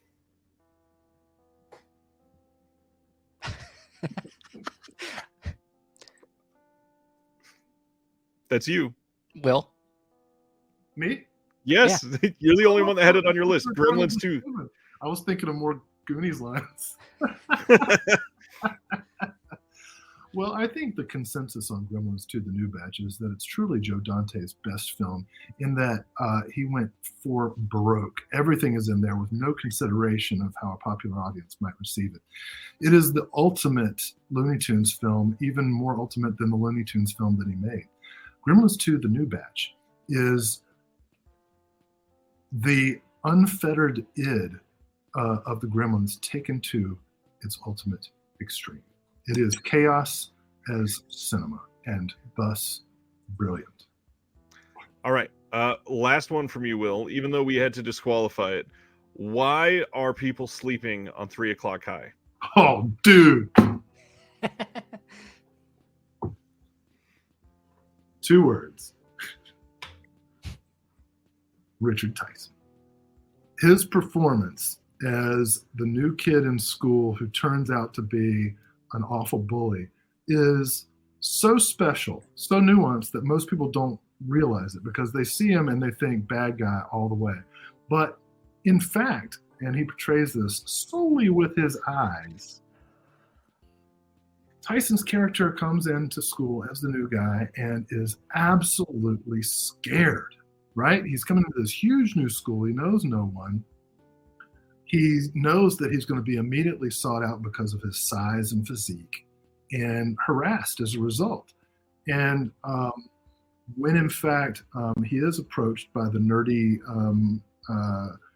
guy, I forget the actor's name, but he's in a bunch of John Sayles movies, the nerdy newspaper writer guy, in a bathroom, no less, he reacts defensively with violence, because that's the only thing he's ever known. He's grown up in a sort of patriarchal society that has twisted his conception of masculinity. This is a lot more than a couple sentences. This is still one sentence. I'm using semicolons. Period. Next and final sentence. 3 O'Clock High is one of the most nuanced portrayals of teenage cishet masculinity to come out of the decade. Put that on the Blu-ray.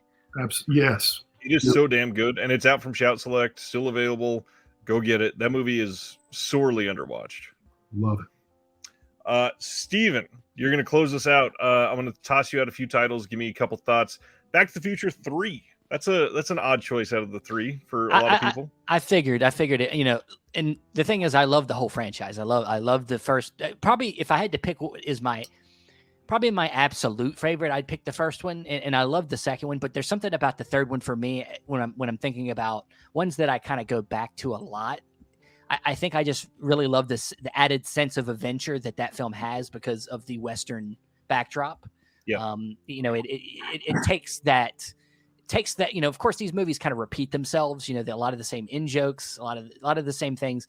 And then they take that and they put it in a different setting. And I really loved how it adapted some of that elements to the Western setting. And then of course, Doc gets to have his own romance in this movie. And I thought it was nice to see him get a little bit more of what would be typically the leading man role in this movie, little romance thing going on. So it's just, I love Westerns. I love the setting. And I think it just blended really nicely together. When we're talking about sci-fi Westerns, we're not talking about, we just had that Cowboys and Aliens release come out. People kind of laughed that we were getting a 4K of that.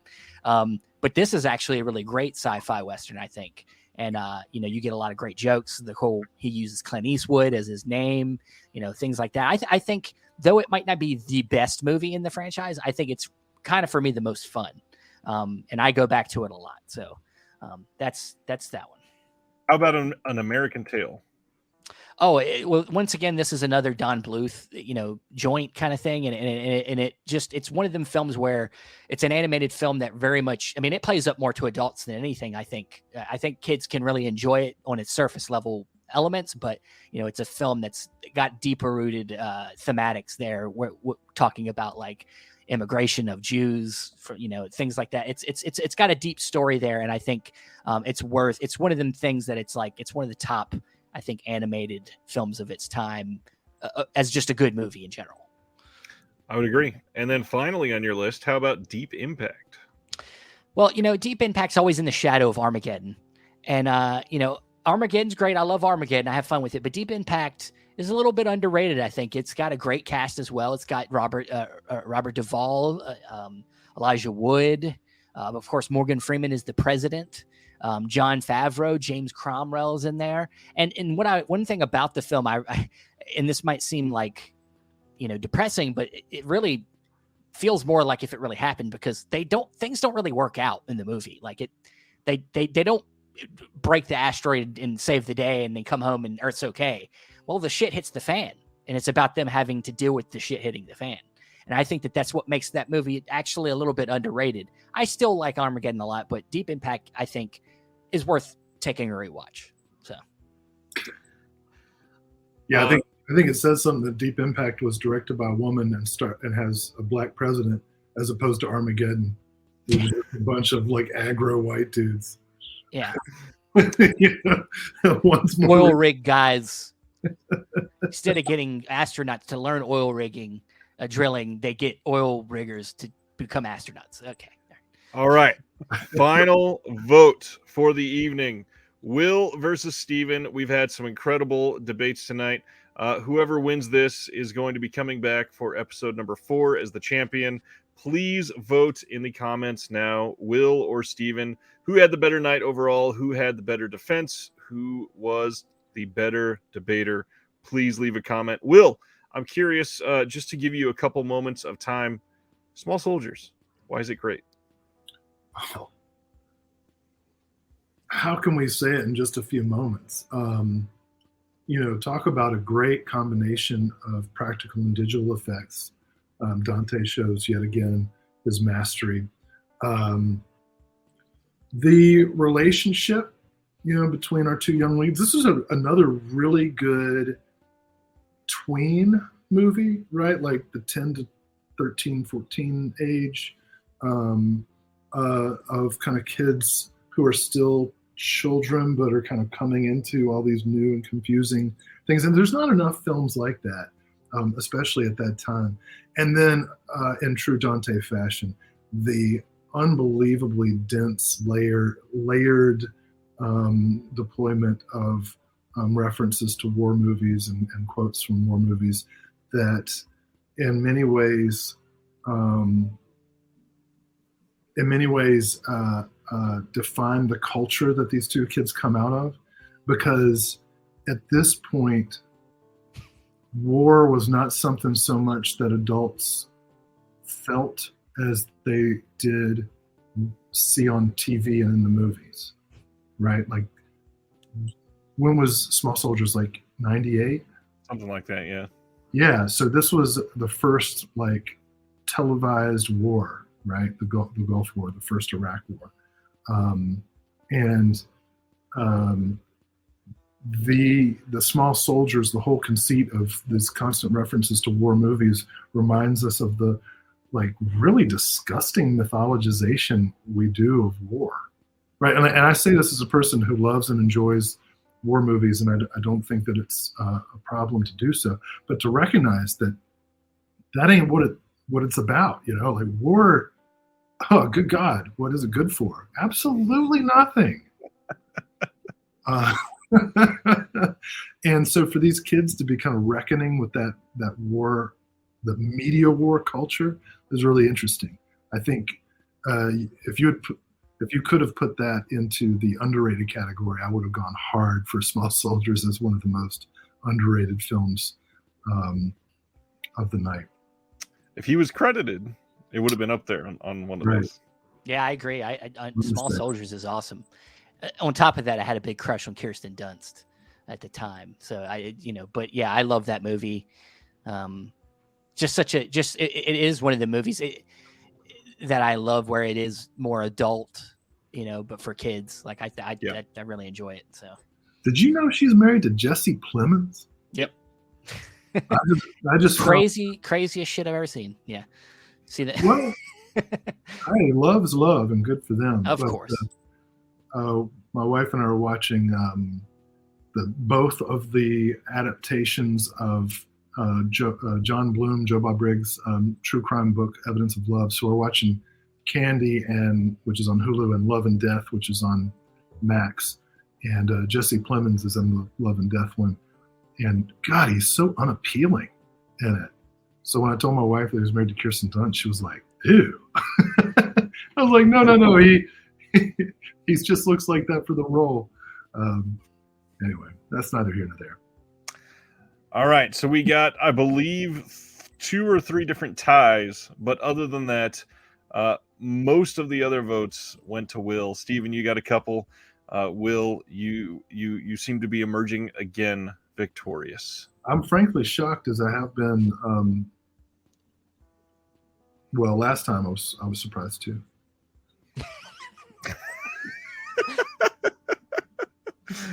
Everybody, this has been amazing. Steven and Will are some of my favorite people. Please go check out their stuff. Steven's on the Chasing Labels podcast, and Will's on my channel on the first Thursday of every month. No, I'm just kidding. Go buy Will's books. He is an incredibly talented person, and I have nothing but love for both of these people. Hey, let me interject something real quick. There's no winners and losers here. Stephen Billings is awesome.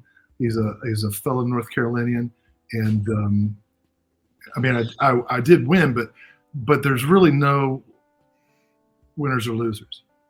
I mean, we're having fun here. We're just having a good time. Yeah. Sorry, Ryan, go ahead. You're good. I love that Sarda says, thanks for coming, Steven. Like, well, you were here, but good riddance. It's fine. I'm just another in the line of casualties against Dr. Will Dodson. I got to get somebody formidable next time. Maybe we can get like a Brad Henderson or something. Oh, shit. Somebody that will talk for you. You're going to have a 5-hour show. Yeah.